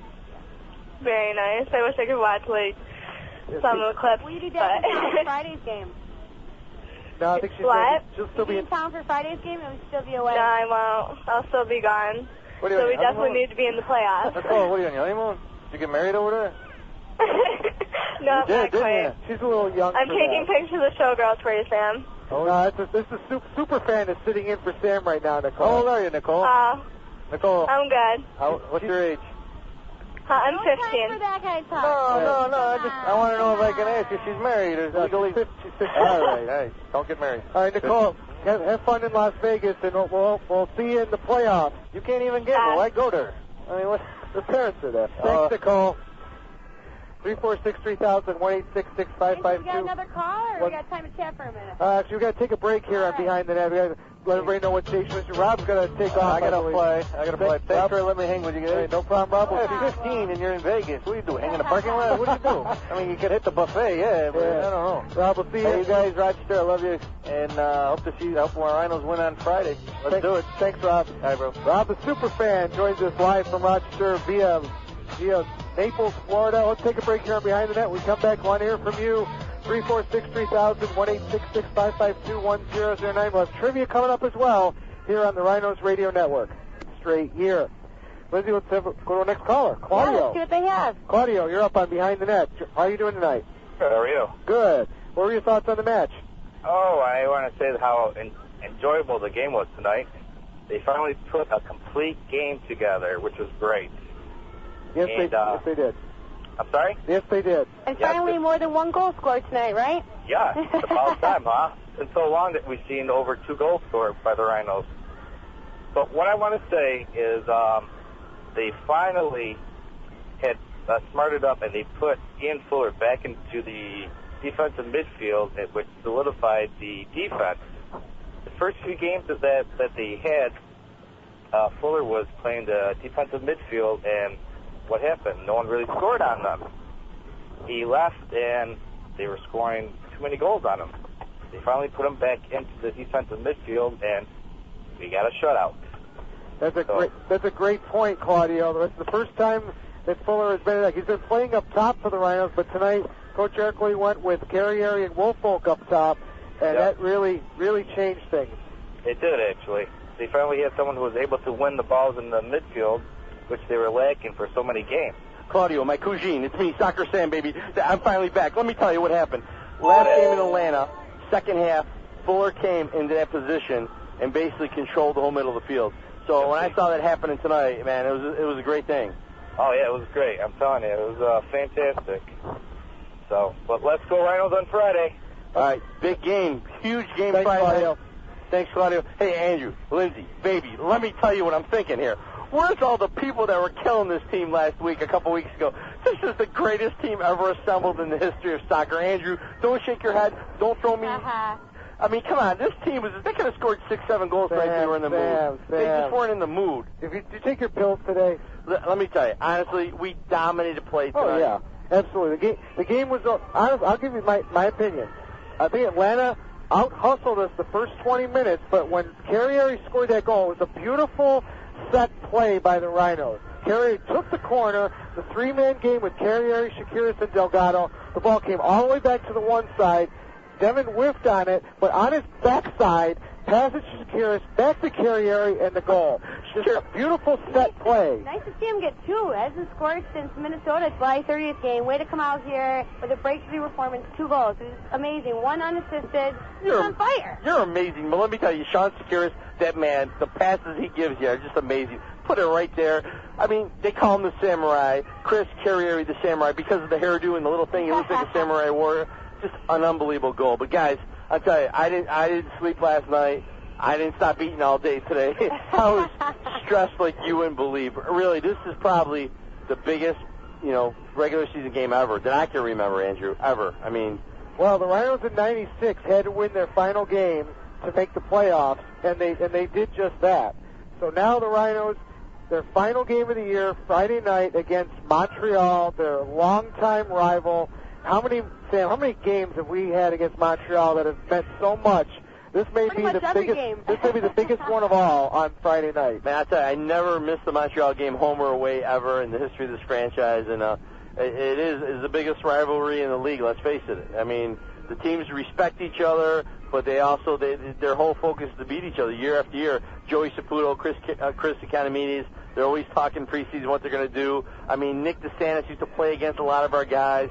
He's got revenge. What about all the players that used to play for the Rhinos and now are playing for Montreal? Biello, Freddie Commodore, can't sing, but he plays like a Commodore. Amazing player there. Eddie, I used to call him Slow Brango, but Eddie Sobrango is doing his thing. Gabe Valencia, or Gabe Gervais, I'm sorry. And let's not forget Yuri Lavrenenko, Rochester's Yuri was a goal the other day, too. So everybody, you're rock and roll. And we're sold out of the 4 sections in the stadium. It's going to be 14,000. It's a huge, huge game Friday night. It's Friday Night Frenzy. Gates open early. Going to have the Nick Chicks. Nick Chicks, yeah. The Nick Chicks from Nick and the Nice Guys are going to be here. There'll be fireworks after the game, but there's going to be fireworks during the game, Sam. Montreal has 8 straight shutouts. Unbelievable. That Sutton guy, he's lucky. Well, Sutton didn't play tonight. They helped Greg Sutton out tonight because they want him to break Pat Onstad's record for shutouts of the season here against Rochester. How about that? Oh, wait. Look, Andrew. Andrew Oliveri played goal tonight for Montreal. That's my long-lost cousin, by the way. Honestly, my mom's maiden name's Oliveri, and we're almost related somehow. I forgot how it is, but seriously, Sutton had a chance to break the A-League record. Why wouldn't the coach play him tonight against Edmonton? That's right. I mean, you can say what you want. Come on. Break the record, but he knows what they got to do for Friday's game. It was a sure win for tonight for Montreal. No matter who they had in there. Why not, as a coach, why not rest them up for the biggest game ever on Friday against the Rhinos? Listen. You and me. You played soccer all your life, right? Yeah. All right. If you're a goalie and you get absolutely no shots on goal, you get no corner kicks against you, how hard are you working? What are you resting for? What are you going to rest for? To go home and go to sleep? I mean, seriously. What are you resting? I mean, you got to see kind of where the coach is coming from. Yeah, it might not have been the smartest decision, but in a sense, you kind of see where he's coming from. It was a sure win tonight, no matter who they put in there. They're playing Edmonton like they weren't going to win that. Friday's a huge game. Why not have them come out and rock and roll against the Rhinos? Come on, you got a player that could beat a record. Come on. Let's hear what Bill thinks. Bill, you're up on Behind the Net, brought to you by Nextel Direct. How are you, Bill? Hey, guys, it was a great game. I was glad to see the midfield finally connecting with the front line. It was great. But I'll tell you, Greg Sutton, that thing that Montreal just did was a serious slap in the face to the Rhinos. They're basically calling on the Rhinos, we're going to show you up in your stadium. And that is absolutely cannot happen here. It's absolutely disgraceful. They ought to hang that up in the locker room. Guys ought to be all over that. Greg Sutton is coming into town to break the record a pat-on stat and to show up the Rhinos. That coach has major gonads, man. I don't know what he's doing, man. Wait. Did the coach say it or did you say that, Andrew? No, let's just put it. Andrew, Sutton played on Sunday, so he was rested tonight because they were playing a weaker team, Edmonton FC. Sutton is going to be fully rested for Friday's game. So it's not just the fact that they're holding on. It'd be nice. I mean, it'd be justice if he broke the record here. But and honestly, Olivieri needed some work. You know, he's a rookie. Good chance for him to get into some game time. Because again, there's something else to keep in mind here, Bill. If Montreal's in the playoffs. Friday, for their first game, Greg Sutton may be called up to the Canadian national team because they play on Saturday against Honduras. So Andrew Olivieri may have to start the first playoff game for Montreal. Andrew, no disrespect here. You said 10 things but didn't make any sense. Tell this man, Bill, that you said that. It wasn't the coach. I wasn't the coach. Of course it wasn't the coach, Bill. Of course not. It was Andrew anticipating that was why. But the truth of the matter is that Sutton might have to go away for national team duty, and they're trying to get this Olivieri kid, who was a number 3 guy for a couple years. Finally, he's getting bench time. He's getting dressed for on the roster. They're just trying to get the kid a little. That's true. I mean, I apologize to all Montreal people. There was a mistake on my part. But he can break the record here against Rochester on Friday night. That's what Andrew's saying. He can break it. Okay, and I think that makes some sense. I also, I'm not so sure resting goalies. I mean, it's not like the goalies are out there running all the time. So I never understood this for resting the goalies for a big game. But I can understand if they were trying to get the other guy some work because if he's going to have to go up and play some national team we've had a lot of switching with our goalies and stuff too. It happens. But Billy, let me tell you, baby, honestly, Sutton could bring a mortadella salami sandwich and not even break a sweat. I mean, no one's coming near him in most of these games except next Friday. This Friday night. Now. Billy, Friday night, Chris Carrieri is ready. You could tell that tonight. He was back and forth. He was doing exactly what he had to do. We finally had some quality shots. We finally finished. I'm hoarse as could be. We had 10,400 fans on a Wednesday night. Hey, look, I sat in the Finger Lakes Performing Arts Center yesterday and listened to Nora Jones, fell asleep. But I came back up here to finally get some 10,000 people screaming and yelling, going for the Rhinos. I'm thrilled. I'm ready to go on Friday. Hope all the fans come out. We got to do it on Friday and get ourselves where we need to be right in those playoffs, man. Goodbye. See you guys later at Psych. Let's go. That is the attitude with Chris, and that is the attitude with Billy. I just talked to him a few minutes ago with a quick interview, and they are ready. They knew what they had to do tonight, and I talked to Billy, and he said this is the most rested he's felt in weeks. He's like, it does make a difference having some time off. Running up and down the field, I never saw any of them run so fast. Quarter kick, goal kick. Exactly. I will have to agree with Andrew. They were fresh out there. They were ready to go. They were getting those 50-50 balls. I disagree. Running up and down that field. I think it was the music, honestly. We haven't been playing music. Tonight we played some music. Boy. The guys got pumped. I said, listen, we haven't been playing that well since we cut back the music. Let's play some music. Chris Economies agreed. All right, let them do what they used to do. We rock and roll with the music. The guys were fired up. The fans were into it. They got this team pumped up. Music mixed with lots of rust, I'd have to say. Andrew and I were talking earlier. We are the only team that traveled on the road. The five games in 8 days. Are you sure about that, Andrew? Honestly, yeah. We're the only. I did check that. On the road, yeah. They're the only team in the A-League that plays 5 road games in 8 days. Wow. It's ridiculous. And it does help. You can see out there they were quick on their touches, running up and down the field, and it does make a difference. I know people say these are excuses, this and that, but it does make a difference. What about the Jeff DeVronik article? That he was kind of negative. For the first time in the 9-year history, Jeff wrote what he felt. Now, did that fire up the team, saying, hey, this guy says we don't have leaders on the team. Let's show him. We got 11 leaders. Every position is a leader. I mean, do you think that had any effect, Andrew? Honestly, no. I think what it is... You don't like me, do you? No, that's not it. I think the Rhinos... Two things. The Rhinos are able to come in fresh, without fatigue. Atlanta was fatigued. They had 2 road games in Montreal and Syracuse. I thought that was a big difference. Atlanta played very recklessly tonight, too. They lost DeLima in the first half to a red card, second yellow. After that, the game was pretty much over at that point. What about when Chris took that ball? What's that guy's name that he took the ball?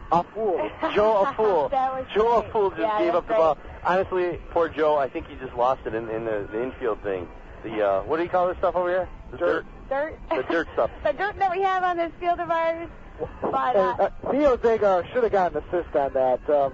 I think, well, it's a 50-50 call, but he could have easily gotten an assist on that. That's a great point. I got to watch the news tonight to see, did Joel Fool ever really touch it? Yeah, he did. So if he touched it, he doesn't get an assist. He doesn't, but... You guys, getting back to Jesse Veronica's article and his, points about Scotty Schweitzer needing that leader on the field, do you guys think that they're starting to step up and try seeing some leaders out there? I think Sean Securis, this is my personal opinion, is starting to really get vocal out there. He has been all season, and lately, these past couple games, especially tonight, you see him getting his team going. You see him coming up to players' faces going, come on, let's do it.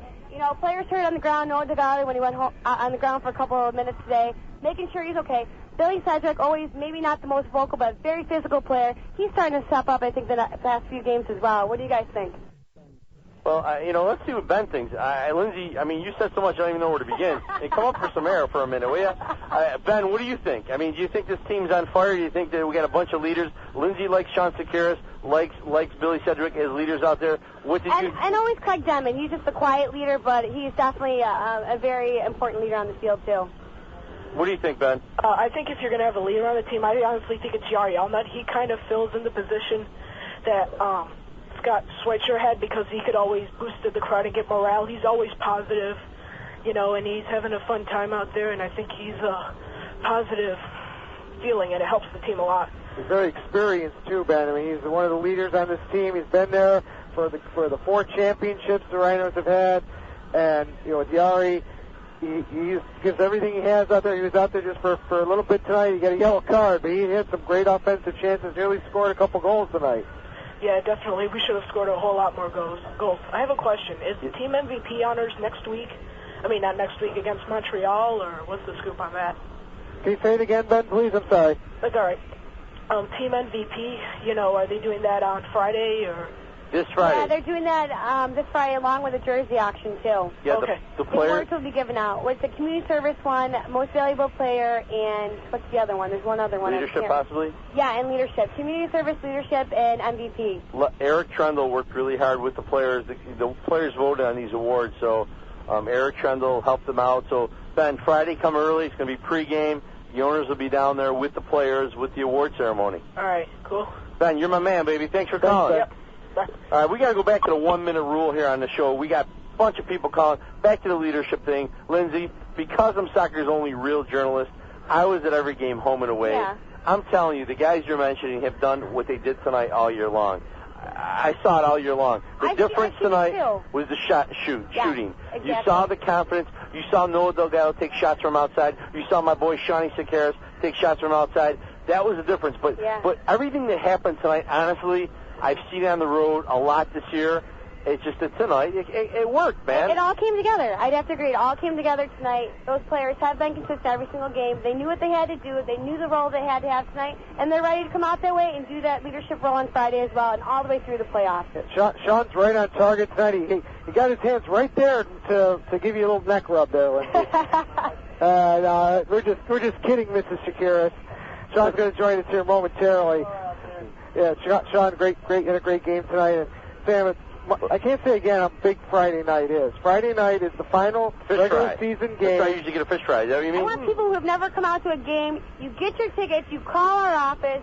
I want 15,000 people here. Like I said, we've already sold out of 4 sections of the stadium. Come and support them. They're making the playoffs. They're going to do it Friday. This is Montreal. Yeah, it's the biggest rival. Biggest rival. Calm down. Not only is this the biggest rival, and probably the biggest game of the year. Soccer, This could be the last game ever at Frontier Soccer Stadium. I'm not saying for sure. We may play some games next year, but you never know. Could be the final Frontier. If those builders start taking Flintstone vitamins, and all of a sudden, boom, the Fruity Pebbles kick in. What are you going to get? You never know, baby. You get that big brontosaurus to come in and dig up the hole. And I will be there daily to give them the food that they need to work. Yes, that will help. Okay, Wilma. No, that is true, Sam. How ironic would it be? Montreal played us here in the first game at Frontier. Montreal could play us in the last game. It could be the playoffs, too. We never know. Wait. How ironic could that be? The last regular season game. Yeah. We're going to have a playoff game here.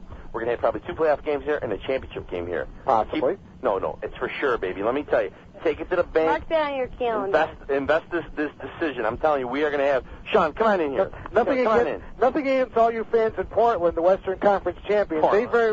They very well could host the final as well. You know. What are you kidding me or what? That lumberjack guy. We got 15,000 people. They could have 15,000 too. You know, they have a big stadium. You've been there. You were there earlier this year. Of course I was there. I'm soccer's only real journalist. Sean, the difference tonight I felt is the whole John Gotti theory. Baby, you guys, when I tell you the other day, the cement shoes theory, right? You, baby. I've seen shooting, I've seen passing. You were just reading the game. You're like toying with it, man. I've seen it all year long. I just said it before you got on the air, but tonight it just worked. That's the difference. You guys were controlling up top, doing all these things, but nobody was taking that last shot, or the defenders weren't giving you a chance for that last shot. Tonight it happened. No, it was just, you hit it right on the head. Whether it was us having a few days off, but I felt like we were just flying for 90 minutes. Maybe not 90 minutes. We got our 3 goals, and, you know, we understood it. We just wanted to hang on the ball. Everything gelled when Chris is scoring goals like that and flying around, and the rest of us are around him, helping him out. Sean, let's set the record straight here, because everybody has been ragging on me for saying, all the A-League teams play all these games in a short amount of time. It's no different for anybody else. Tell us how different it is having 10 days rest to prepare for a game of this magnitude. It's night and day. It's night and day. You know, we did have a tough stretch of games, and nowhere else in the world do they play that many games in that many days. It's just, it's tough. It's a tough schedule that we have, but for us to have that many days off, everybody felt it in their legs, and it was obvious tonight that we were flying around. I disagree, man. I think it was the music. I think you guys are pumped up because of the music, John. I mean, come on. Let's say you're a surgeon, right? You know, by now you got to be used to playing back-to-back games. It's just tonight you guys were fired up mentally. It's because the music was jamming. 10,000 fans here. Friday night's going to be 15,000 fans here. It's all about the fans and the music that pump you guys up. Can't you admit that? Can't you please admit it? You just want to shoot me down, don't you?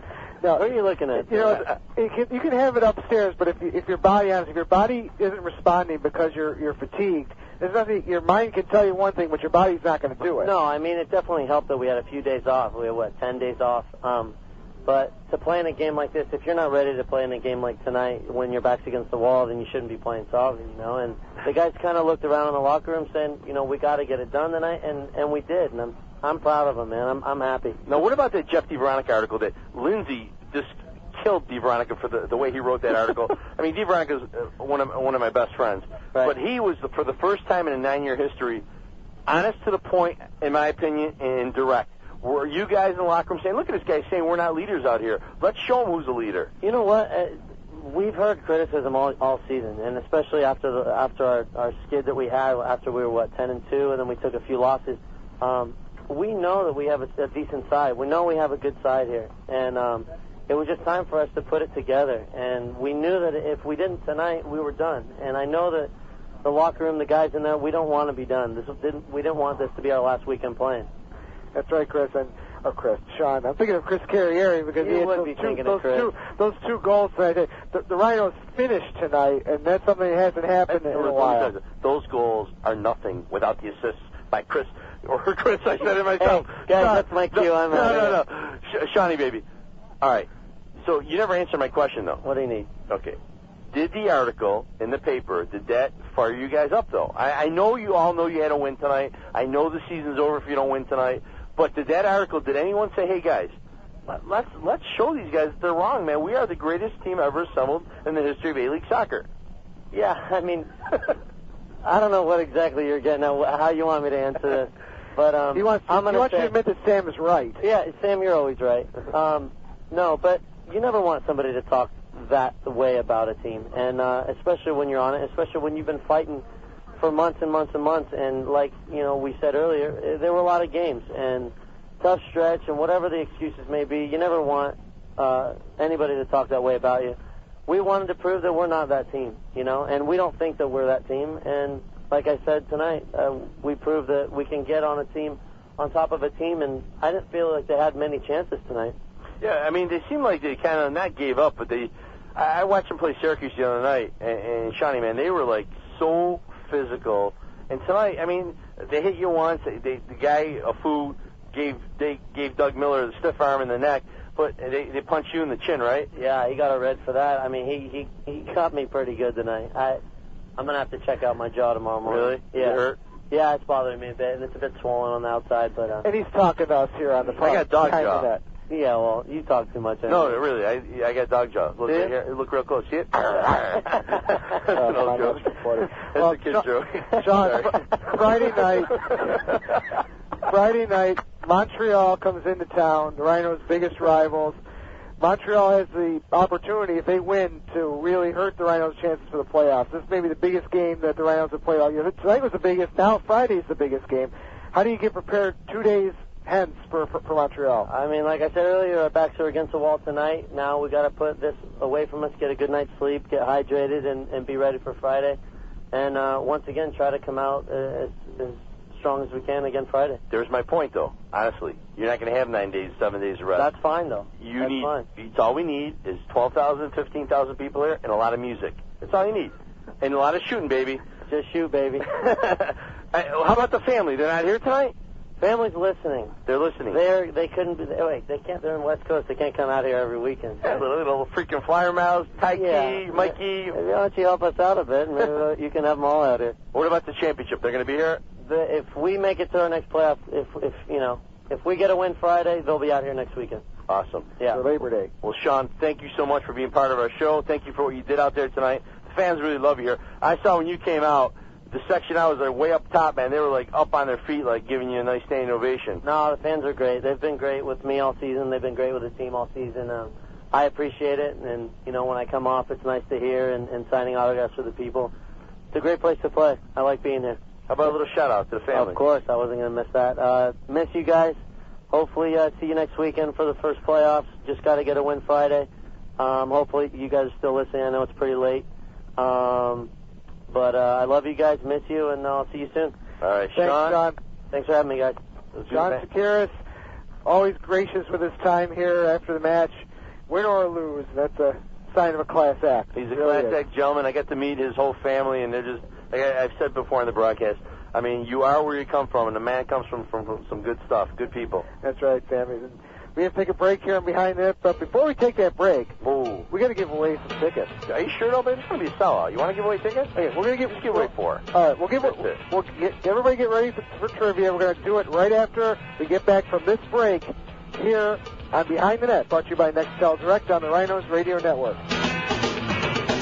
Back here on Behind the Net, brought to you by Nextel Direct. Communicate instantly with the walkie-talkie feature for up to hundreds of miles. No more voicemail and no more phone tag. Just instant contact with friends, family, and everybody else. Every Nextel phone comes with a built-in walkie-talkie feature. Even better, it works from coast to coast. Call 350-2000 for more details. Rhinos win tonight 1-2-3-0 over... You're not used to saying that, are you? No, I'm not. 3-0. 3-0. Usually end at 1. Don't say nil, though. Remember, we're in America. Yes, It's 3-0, honey. Yes. If you're going to say nil, you got to say football. Yeah, I say that too. Speaking of football, hopefully we'll get a call from Andrew Bell from Chicago. Charleston and Chicago in the Open Cup semifinals. Last report was 0-0. So that'd be big. So Charleston would host the Open Cup final if they win tonight. September 25th, right? 22nd. 22nd against Kansas City. If we don't have a game, I'm there, baby. I think I should go to that too. Let's do a little trivia. Come on, people are waiting. They want to win some tickets. This is the biggest game of the year. Very valuable tickets. There's Yes, not it many is. to give away. That's right. Tonight, the Rhinos win. So Friday night, if the Rhinos win, they will make the playoffs for the 9th straight year. Here's the trivia question: 346-3000, 1-866-552-1009. Chris Carrieri had 2 goals tonight for the Rhinos. Yes, he did, Andrew. Very good. Much needed, I think, too. Yes. Who was the last Rhino to score 2 goals in a match? Whoa. Now, could it have been last year, too, right? Just the last... Who was the last Rhino to score 2 goals in a match? And they have to be for the Rhinos. John Wilson, or that wasn't John Wilson. Actually, John Wilson scored a own goal. There's no own goals counting here. It's actual real goals. Real goals. Okay. Now, Lindsay doesn't know this yet, but her 4 tickets were given away, so her 4 tickets. You better tell your friends. But let me tell you, they are very good seats. Very good seats. They are. We had a record set tonight, Sam. What was that? Neither keeper had a save. Do you believe that? Yes, I saw those Neither stats, too. Vagar or Joe Barton had a save tonight. That is unbelievable. Theo looks so confident back there. But they had no chance. But a lot of times, though, you were talking about Sean and Billy Sedgewick. I saw Theo out there yelling and screaming and really trying to keep his defense, tell him where everybody Well, was. their defense is always on. Like I said, you got Devin back there. You know, right? Those guys are usually maybe not the most vocal, but everything's consistent. Yes, that's right. David Wright was out of the lineup tonight. Yeah. First game he's missed because he was a yellow card suspension. So he'll be back in the lineup on Friday night, hopefully, against Montreal. That's why it was a smart move, as Andrew and I were discussing earlier, and, you know, to probably take out Billy Sedgewick today and Sean Securis as they had the yellow card for safety for Friday's game. And that's why John Ball was taken out, too, for Atlanta. He seemed upset. And I think dude, yellow card, and he calmed down. Let's see what Cindy thinks. Cindy, welcome to the Andrew Battisti Collins Show. Hello. Hi. Easy, Sam. How are you, Cindy? Good. How are you? Good. Is this soccer, Cindy? Yes. Is soccer? Oh, Soccer Cindy. Soccer Cindy, my girl. Honey, where's Soccer Slicker? He was running around with the flag. Is he okay? What are your thoughts I want on to the take game? a shot at the trivia. Yes. Trivia question. Who was the last Rhino to score 2 goals in a single game? Corey Wolfolk. Corey Wolfolk is right. Woo! That's my girl. The first- Hey, you're first- enjoying the game. First game of the year against Toronto. He had 2 goals. Oh, man. Came off Well, I the have to give credit to my husband. He told me. You better be taking him to the game then, right? Right. Well, you guys got season tickets, but I'm sure you're going to give them someone nice. Cindy, you were here tonight. What did you think of tonight's game? Awesome. Totally awesome. The players just love this city, though. Afterwards, they were just signing every autograph they could, talking to the people. And I'll tell you, Cindy, honestly, we want to thank Slick, too, for what he does. He's out there with the flag every game, showing, you know, his support for this team. You know, he's just a great man, and thank you. Yep. Yep. Everything was totally awesome tonight. Everything. All right, Cindy. Well, hold on, and Engineer Bob will get all your information. Okay. Okay, don't go away. Good evening. Thanks, Cindy. Andrew. Number to call is 346-3000, 1-866-552-1009. Listen, I'm not gonna. Obviously, I'm a Rhino employee, and I'm not gonna get mad at you because you gave away an easy trivia. But now I think because that was so easy, you have to give away one more trivia. I don't care if they're your tickets. You give 2 of yours, I'll give away 2 of mine. Let's do one more trivia, but because people get upset, they all get excited. They're looking in their newspaper, the media guide, and then boom, the first caller wins it. It's not supposed to be like that, Andrew. Well, it's supposed to be like it's several calls. And no one could get it because they're supposed to be difficult. Not necessarily. But that's how it's supposed to be. Well, All right, he can stir one up. You know he can do it. All right, He's done it in the let's see what past. you got. stir it up, little darling. Let's see what you got. All right.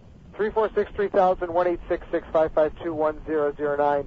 We mentioned earlier in the show that in 1996, the Rhinos had to win their final game of the year to make the playoffs. Mm-hmm. Remember that? Yeah, I remember you said that.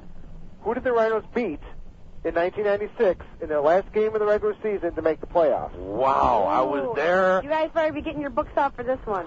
Well, there were only 7 teams in the A League at the That's true. time. So. That's true. So there wasn't a lot of... So a while back, though, Andrew. Yes. And how old were you back in 96, Cindy? Like 12? Cindy? No, that's Lindsay. Lindsay, 8? No.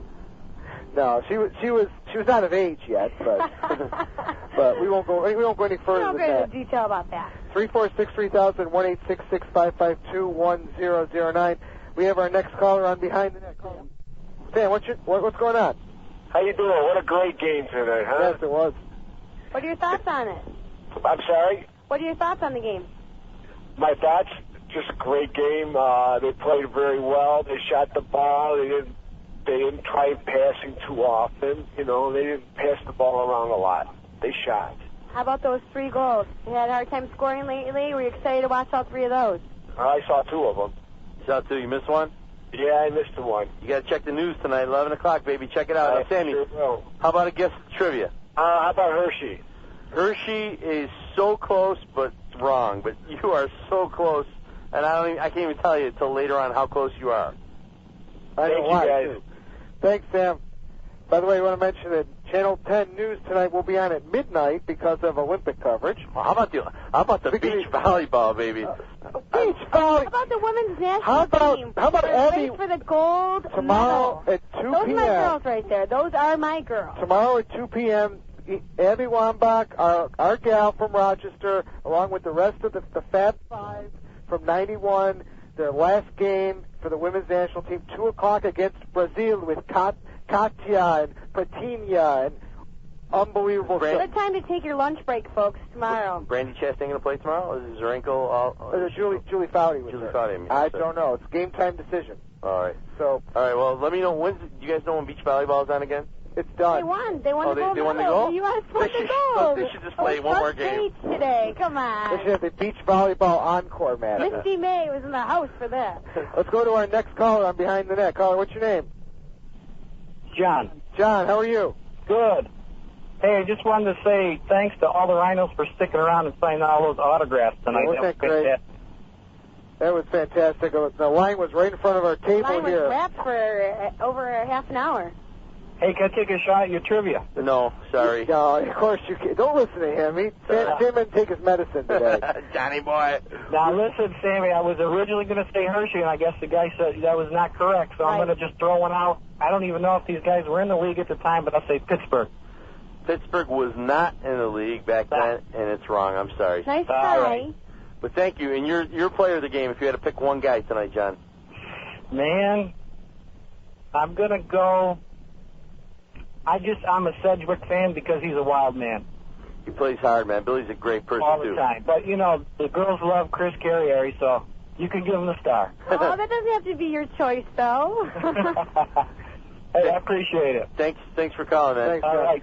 All right, so finally, in the history of this show, you put out a trivia that people are struggling with. Yes. That's how it's supposed Finally. to be. He always does. He No, always I gives just good tease ones. him. Because when he gives a hard one, I tell him they're too hard. When they're too easy, I tease him. He's never satisfied, right, Andrew? Never satisfied. Yeah, well, that's why we love him. No, but honestly, sometimes it's a cop-out to pick the person who scored the goals, but Carrieri was definitely the man of the match tonight. He was all over the field. He was just creating chances the whole match, going up and down. And he finished. He finished on that first goal. And the first goal, he actually took the corner kick on the first goal. The ball came all the way back around, back to Carrieri, and he scored. And the second one was a Paolo Rossi type goal, just an Italian striker goal, just a poaching goal. And Joe Fool's got to be feeling pretty bad right about I'm just now. happy those finally went in. I mean, he's been so close game after game, hitting the crossbar, hitting it right over. Those are perfect shots, though, placed right in the upper side, the upper net. He had Left side? He had a great header in Atlanta last week, and Joe Barton. You know, you're talking about Theo being a leader out there. Imagine you got some surfer dude telling you what to do. Hey, dude, man, get the guy over there. It's corner kick, dude. It's like, how do you take that serious? Barton's a good keeper, though. Come on, he's a surfer dude, man. Hey, what's wrong with surfer dude? Oh, I don't know, man. I couldn't take a guy like that serious if I was playing in the field. Here's the thing. Sam and I were talking over the press box. Joe Barton and his brother, Josh Barton, played tonight, and we're talking about brothers who had played against the Rhinos. Well, we weren't talking about it. You quizzed me. Yes, I You did. didn't know, and you asked me how many other brother combos that Rhinos played against. I gave you like dozens of them. No, you did. There's two other. The Farrell brothers back in Seattle. Year one, we played them twice, I think, in the championship game and during the season in Seattle, and obviously here. And then there was the Sowski brothers in Milwaukee that we played against last year. Yeah, and they're indoor players as well. I think there's one other group of brothers, but I can't think right now. You guys should see this. They have their notebooks out, scratching down names here. Yeah, right. Chuck's up on Behind the Net, brought to you by Nextel Direct. How are you, Chuck? Hi guys, good. How are you doing? And first thing, I have just a quick guess at the trivia, and I'm not even sure I heard the question right, but Sammy, let's give it to you again. The question again is, who did the Rhinos beat in the final regular season game in 1996 to qualify for the playoffs? Oh, Montreal, wasn't it? No, it was not Montreal. Nope. Okay, all right. Actually, I think I have another guess, but I'm not going to do it. All right. Just comment on the game. I saw something tonight that I don't think I never thought I'd see out of this team, and that's the team is up 3-0, and I look and Doug Miller is walking on the field as the substitute. Putting an offensive player on when we're up 3-0, it's like, where is Coach Urkeley? I think we just had the pea pods come in and the attack of the. Somebody took over the body snatchers or something. What is going on here? Invasion of the coach snatchers. Chuck, keep in mind they're down a man, and what you do is you bring in another offensive player. You're forcing their midfield to stay back.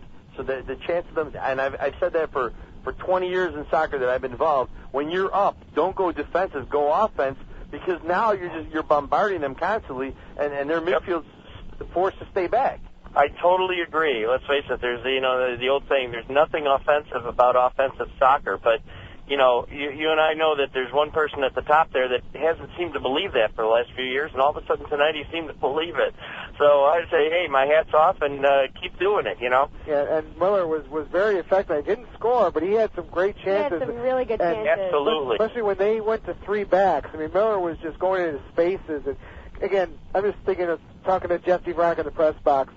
If this was a full-size regulation field and we were playing 11 on 10, it would have been no contest. Right, exactly. Sure. Well, let's face it. How many times have they dropped the ball into the backfield, pass it back and forth till somebody finally loses it, and we get scored on? I mean, that happens how often in the last 2 years? Right. So that's what happened tonight was great. It's the way it should happen, and I don't know if they got the pea pod stashed in the back someplace, and the invasion of the coach statues is out there or what. But I hope the same thing happens for the next game. Let's just go for it. At this point, they've got nothing to lose. They're on borrowed time. I mean, Friday night's it. Go for it. Go for it all the way. Just do the best they can and really do it. And I'll tell you what, I think that did I hear that right? Montreal pulled their goalie tonight. Well, what happened is that Greg Sutton is the backup national team goalkeeper for Canada behind Pat Onstad. Canada plays on next Saturday against Honduras up in Edmonton. There's a good chance that Greg Sutton will get called up to the national team. So that means that Andrew Oliveri, the backup, is going to have to play the first playoff match and maybe the second playoff match. So they want to make sure he got in some playing time and some experience. Greg Sutton could break Pat Onstad's record for shots in the season here in Rochester Friday night. There was no collusion. That was not going to happen. That's not going to happen. I'm sorry if anybody misunderstood that comment. My point is that this team often needs something to really, really mobilize and something to really rally behind, and I think they just got it. I think Montreal just gave them call it locker room fodder, if you will. They gave them something to talk about and something to shoot at and a reason to go out there and really kick ass Friday night. And Montreal coming to town, I don't think that's enough of a reason for the Rhinos to get fired up. It always is. Call it icing on the cake then. I think that I was really worried about Friday night, and I'll tell you what, I think right now that they have just given them enough ammunition that these guys are going to be hot. These guys are going to want it worse than they did yesterday. Tonight. Okay, thanks for the call, Chuck. We appreciate it. Okay. One more thing to keep in mind for Friday night, Sam. Montreal really does not have anything to play for. Oh. They've won the Eastern Conference with their win tonight. So, do they rest? That's where I disagree with you. Every single year, Montreal gets knocked out.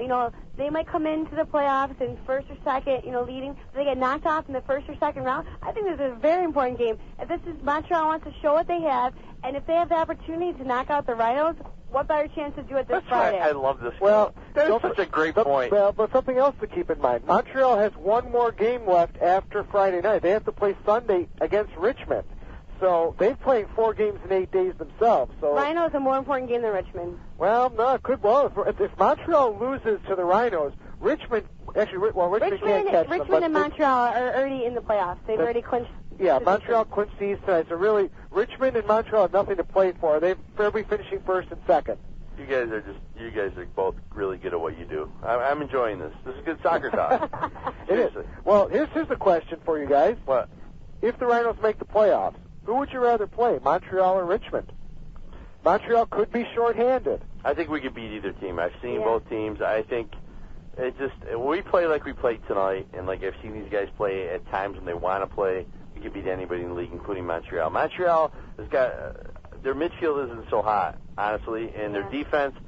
Gabe strong. Very strong. Gabe Gervais is really strong. But I wouldn't say all 4 positions are extremely... Pizzolito is a starter for the Canadian national team. And when was the last time Canada was in the World Cup? 1982. All right. Man, that's pretty good, Andrew. That was going to be a trivia. This is when the Rhinos get hungry. Playoff time is when we rock and roll. We show everybody what we're all about. I don't think it matters who we play, Richmond or Montreal. Either team, we're gonna go in full force. Let's give out that trivia. What is it again? 346-3000, 1-866-552-1009. Again, the trivia question for 4 tickets for Friday night's huge match against Montreal. Most likely a sellout. So you got to rock and roll and try to win these tickets. And Monday, what day's Wednesday? No, tomorrow morning. Tomorrow, call. Tomorrow morning, if you're going to come to this game or bring your team. I mean, a lot of the high school teams are getting together right now. That's right. We're starting to get college teams. So everybody's coming back to college. We had a couple college teams out here tonight. MCC was here tonight. Tracy Britton brought her team. Nelson Capello brought his team here tonight. University of Rochester was out, too. And all St. John Fisher was out. I saw you doing something with St. John Fisher. Yep. So all your coaches out there. Chance for your players to see To watch some two of the best teams in North America. Montreal, they're the top team in the A-League right now. They got Canadian national team players on the team. It's a solid squad. The Rhinos are the Rhinos. It's Rhinos Montreal. It's the best rivalry in North American soccer. You're right. That I won't deny. And it always is. But don't use the Canadian national team as your come on. Well, okay, still, people play. It's like Italy. Italy's Olympic team. What are you kidding me? What a joke that was. Oh, come on. Where did they get those guys? Enzo, stir the pasta. Come on, let's go. All right. We're going to play a game. Put the pasta down. 346. What are you kidding me? 346-3000, 1-866-552-1009. Rhinos, Friday night, 7:35 kickoff, 6 o'clock. Gates will open at 6 o'clock. For the Nick Chicks. Yep. Who are the lady singers from Nick and the Nice Guys. Very, very talented ladies. Growth poster. First 1,500 kids will receive a Rex Growth poster courtesy of Unity Health. Is that up and down or side to side? It is up and down. Well, for me, it's side to side. And Rex will be out signing autographs, I think, next to the team store. So and the Rhinestones will be out there signing their team photos as well. We've just been informed that the Rhinestones are going to set up behind the team store, and they're going to sell Rhinestone shirts and signed pictures. Yes, and Rex will be there too. That's right. You get a chance to get one shot. You get Rex and the Rhinestones. How about that? Could you ask for anything more?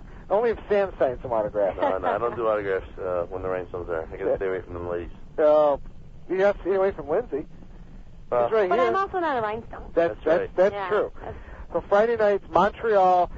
You got all these former Rhinos coming back. Fred Calvin hasn't played in a while. I don't know if he's injured. Haven't seen him on the bench. He hasn't had too much team action lately. So we'll have to see what happens with Freddie. But Gabe Gervais will be there.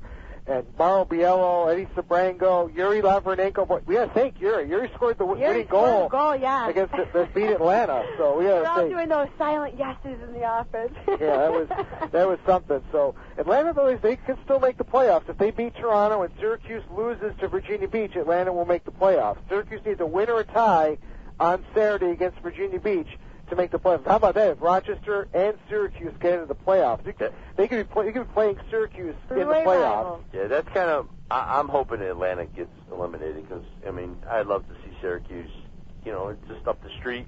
Get a couple extra games to go watch down here. Well, it's interesting though. In the rivalry, I think. Once and for all.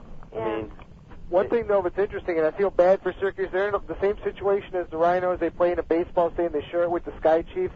They cannot play their first home playoff game at PNC Stadium because of the Sky Chiefs. The game? The Sky Chiefs are playing, so they'll have to play that game somewhere else. One of the team is having to deal with the same stuff that we deal with. Yeah, well, what would be nice? Play it right here, baby. I don't know. Why not? Right up the street? I think it will probably be closer to Syracuse. I talked with Coach Willie. Gave us Well, Liverpool High School. I've been there. That's probably the only facility they could play in, and I don't think it's large enough for a playoff game. There's another place that they talked about. But we'll let that come out. If Syracuse makes the playoffs, I'm sure they will make that out. They play in Virginia Beach on Saturday night. That's a huge game for that franchise. This whole weekend, man, it's just going to be amazing. Non-stop soccer, for sure. Let's not slight the Western Conference. You got Vancouver, Seattle, Milwaukee, and Minnesota. All four of those teams still control their own destiny to make the playoffs, and they all play each other. Wow. So that is going to be huge. Portland's the only team that is qualified out west. Right. So it's going to be a wild last weekend of the A-League season, and the playoffs start next weekend. It's going to be something special for all your A-League fans out there listening in. Hey, get out and support your team. You'd be amazed on different cities I go to how many people listen to us. Really, everywhere. You're that guy. We listen to postgame. It's great. You guys do that. It's awesome. But hey, how about this, Andrew? What about tonight? Carlos Mendez injured, not even dressed. Right. Neto injured, not even dressed. David Wright not playing. David Wright not playing. Lennon's team didn't get any playing time. You could go down the list guys that he could easily start anywhere in the A-League. And that's what I talk all season. We have the bench. We have that depth in the bench. You made a comment, Sam, about a guy who played for the Rhinos earlier this year in training camp, Gabriel Cuomo. Yes. And he's doing very well for his third division team he's playing for this year to get some experience. The California Gold. He's the second leading scorer there. A couple other guys are playing out there. I saw a bunch of names that used to be Rhinos. I was just kind of glancing the other day because now that the season's starting to die down, there's not as many teams to follow. So I was just checking all these different, teams to see what Rhino players are still out there. I made a list. I don't have it with me, but so a lot of Rhino guys that had played here that are still playing in second and third division. That's right, and of course, Van Onstad's still playing up in San Jose. Unfortunately, Equakes got knocked out of the Open Cup last night by Kansas City, so the Wizards are going to be in their first Cup final. They won the MLS Championship in 2000. I was at that game. You were not. See, I'm also a journalist, too. I covered things. I was at that game. You were not at the MLS Cup final in 2000. I was, too. You were not. Who do you think the usher was? He snuck in. You were wearing that mask, right? Yeah, he was the vendor. You didn't see him? No, what were you selling? I don't want to talk about that now. You got any more breaks we got to take? No, we're done, actually. We're done taking breaks. All right, let's get that trivia out. Here it is. We got a few minutes left in the show. Trivia you got a chance to win 4 tickets. Give us a call. 346-3000, 1-866-552-1009. There's 7 teams in the league at the time. Right. Rhinos being 1. And Montreal was already guessed. Right. So that leaves you 5. Very good. And you had mentioned somebody had gotten close with 7 Hershey. minus 2. We can tell people why were they close about Hershey. They were close in Hershey because the game was played at Hershey Park because the team that we played against didn't have a facility to play in. Which is pretty bizarre. But so we played that game at Hershey Park. A lot of Rhino fans came to that game and supported the Rhinos in that game. But Hector Marinero was my player of the game that game. He played a phenomenal game. I'm pretty sure he got a goal and maybe an assist. I think we won. What was it? 2-0? 3-0. 3-0. But you just won't say nil, will you? No. Yeah. I can't say no. We're in America, man. I mean, oh, it's all right. Do you think in England they say nothing? They say nil. No, they say a lot in England. Believe me. But they don't say nothing. They talk about a lot about American fans too. Mariner had 2 goals and Miller had the other goal. Thank you very much who's soccer's real journalist. That was 96. How do you think I just pulled that out like that? See, you gotta look at these books. It's right here, baby. And we were outshot that game 11-6. Yeah, but but the team we played, I mean, if I say that, I'll probably give it away. No, but the team came here. We played. You guys have got some good hints right here. I bet Tim is going to get the right answer because Tim is an intelligent soccer fan. Yeah, but then if he gets it wrong, what do we call him? He'll still be a great soccer fan. He'll still be a very good soccer fan. How are you, Tim? Not bad. How are you guys doing? Doing good. Thanks for calling. I'm going to guess Pittsburgh. Oh, that was already guessed. We're going to give you another shot because, unfortunately, we didn't repeat that Pittsburgh was guessed. Close to Hershey, huh? Well, that doesn't have to be technically close to Hershey. It doesn't have to be, like, in distance. Yeah, there was 5 teams in the league at the time, and this team was kind of struggling off the field, didn't have a home field to play on, and they got in their cabs, and they all went to Hershey. Oh, my brain can just not... They got in their cabs, and they all went to Hershey. I honestly can't think back that far, so I'm just going to say... the Jeopardy team, don't worry. I'm just going to say Toronto. No, it's not Toronto. All right. Nice sound effect engineer, Bob. What'd you think of tonight's game, Tim? It was nice to finally see the team use the talent that they showed in Ludlow and finally step up and, win a big game because we had to win tonight. Yeah, you were at the game in Ludlow? I was one of the people that made the trip to Ludlow. That was a phenomenal game. That was definitely one of my greatest moments for the Rhinos this year. It was a great game. And even though I didn't win free tickets, I will be there on Friday. So. All right. Timmy, thank you so much. That's why you are a great soccer fan. Tim, don't just listen to the broadcast because I gave you some amazing hints, buddy. Just listen to the end of the show, baby. I know. I'll kick myself when I hear the answers. So. Thanks, Tim. 346-3000, 1-866-552-1009. Just about 3-4 minutes left. You got a chance to win 4 tickets to the Rhinos in Montreal. The game could very well be a sellout on Friday. More fans than we had for DC United could be here on Friday. Yeah, definitely will. Tom, you're up on Behind the Net. Go ahead. Columbus. No. Columbus was not in the A-League. Yeah, I got a comment. How many games has Ian Fuller played at midfield since he came back from his injury? Because all I saw him playing was up front. I think this was the second game. We said he played in Atlanta. He played in Atlanta in the second half. Well, dropped back. I thought that was a big difference. They played like they did in June when he was in the midfield before he broke his foot. Yeah, I think he played well. I think him and Sean really controlled the whole middle of the field. They're playing like they did in June. Yeah. Well, thanks for your call. Thank you. Thanks for your comments. That's a good point. Controlling the middle of the field is so important. Well, I mean, and that's been our battle all season long, you know, with different players mixing in, and it's what we need to fix, and we have improved the past couple games. Yeah, if you hold up the ball in the middle of the field, it just gives your defense a chance to breathe and think, and it makes them sharper, and it gives your offense. I mean, now you're controlling the middle. They can make moves. They can make cuts. They can, do what they need to do. They control the field. The midfielders, you control the field. About Delgado and Wilson to play on the outside, use their speed, and that really made a difference. And Corey Woolfolk had a fine game. Of course, Carrieri just blew him away tonight. He was just definitely the man of the match. And everybody physical tonight, too, which I love. Winning those 50-50 balls, which has been tough for us, and just, ready to throw down their body, ready to give it their all. It was a chippy game tonight, definitely. There was a lot of physicality. And a lot of rowdiness from Atlanta, though. Yeah, a lot of dirty. I don't want to say that, but they were very physical. They lost control, though, when DeLima picked up his second yellow. There was no excuse for that. They lost the game because of that. Well, Sean got punched in the chin. Doug Miller got a stiff arm. I mean, they were playing dirty. Delgado got whacked down on the ground. He was down for a few minutes. But hey, let's move on. I mean, Friday night is huge. Montreal, no Impact coming to town. Can't say that. I'm sorry, I got fined last time. I meant the Montreal Impact. Sorry, Joey Sputo. I didn't mean to say that. Listening, probably. He does listen. But here's the deal, Andrew. I think we got to kind of wrap up this trivia thing. What do you think? Boy, I tell you. One more call. Let's take one more call for trivia. Yeah, last shot at it. 346-3000, 1-866-552-1009. Who was the team the Rhinos beat in the final game of the 96 season to make the A-League playoffs? Of course, then we went on to beat Montreal 2 games, and we lost here 3-0 to Montreal. That's the only time the Rhinos have lost a home game in the playoffs in their history. Really? That is amazing. 21 straight games. Brian, oh, this is a different Brian, not Brian, our junior correspondent. Another Brian. Brian, you've got the last shot at it. Do you have an answer for the trivia? How about Long Island? Oh, that's close, but it's so close. Long Island was in the league back then, weren't they? No, give him another guess. No, we can't. Let's give him another guess. No, we can't do that. It's not fair to everybody else. You're so nice, though. Brian, we can't give you another guess, but you're close. Brian, your thoughts on tonight's game? Oh, finally seeing them come together was great. It's been a while, but things just were clicking. All right, Brian, here's the deal. You listened to the last call that was on, right? Yeah. I think it was Tim. I said that this team was in financial trouble. They played away from, they didn't have a home facility. They played in Hershey, and they got in their cabs and went to Hershey. Now, how many cities in America that would be playing against the Rhinos are notorious for their cabs? What city would you say is notorious for cabs? Let's go get in the cab. Well, I guess New York, but that's why I said Long Island. That's right, baby, the New York fever. I mean, how could I, I was helping you guys so much.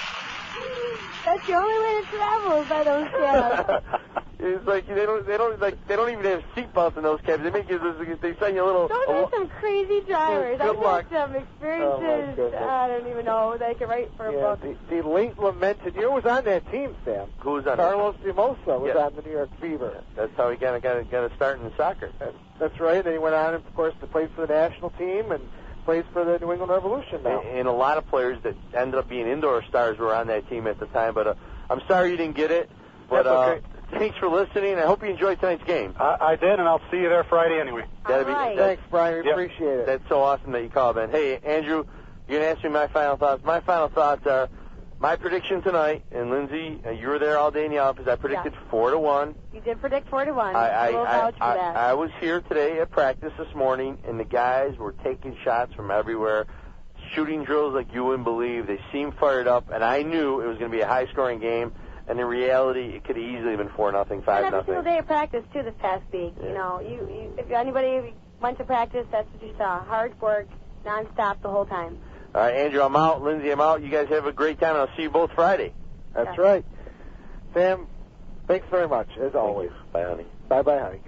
And that's going to do it for Behind the Net. Lindsay, your final thoughts. My final thoughts are, this is what the Rhinos are all about. They knew what they had to do today. They controlled their own destiny. They came out, gave the fans what they wanted to see, 3-0 win, And I'm going to go for a 2-1 victory for Friday against Montreal. Ooh, you think we're going to score 2 goals against I Montreal? think we're going to score 2-1. Ooh, that's a very bold prediction. That's very bold, and I'll say it again. 2-1 Rhinos against Montreal. Okay, Lindsay. With a big win. We'll remember that. All right. Bye-bye. Thanks a lot, Lindsay. Thank you. Lindsay Andrasic, Rhino correspondent. You can see Lindsay every Saturday at noon and midnight on the WB16 on the Soccer Sam TV show. Sometimes even Sam might even show up on the Soccer Sam TV show. And that does it for Behind the Net tonight, brought to you by Nextel Direct. Thank you to Bob D'Angelo, our producer, all the engineers along the Rhinos Radio Network, Don Stevens and Joe Giuliano with the call, Eric Trendle, GM Chris Economides, all the staff of the Rhinos, including Lindsay and Sam. They do a great job, and thank them always for, if you see them in the stands here, walking around, tell them thank you for all your hard work. Thanks also to Sean Sekiris, who joined us tonight, and the Superfan joining us from Naples, Florida, by way of Naples here in Rochester. They're sitting in tonight as well. Thanks to all of you for listening. Our next broadcast of Rhino Soccer this Friday night, 7:35 kickoff, 7 o'clock pregame. The Rhinos and the Montreal Impact. Nothing else needs to be said about it. It's the biggest game of the season for the Rhinos. The last game here at Frontier in 2004, the regular season. For Soccer Sam and Lindsay Andrasic, I'm Andrew Battisti, and once again the final score here from Frontier, Rhinos 3, Atlanta 0. Good night, everyone.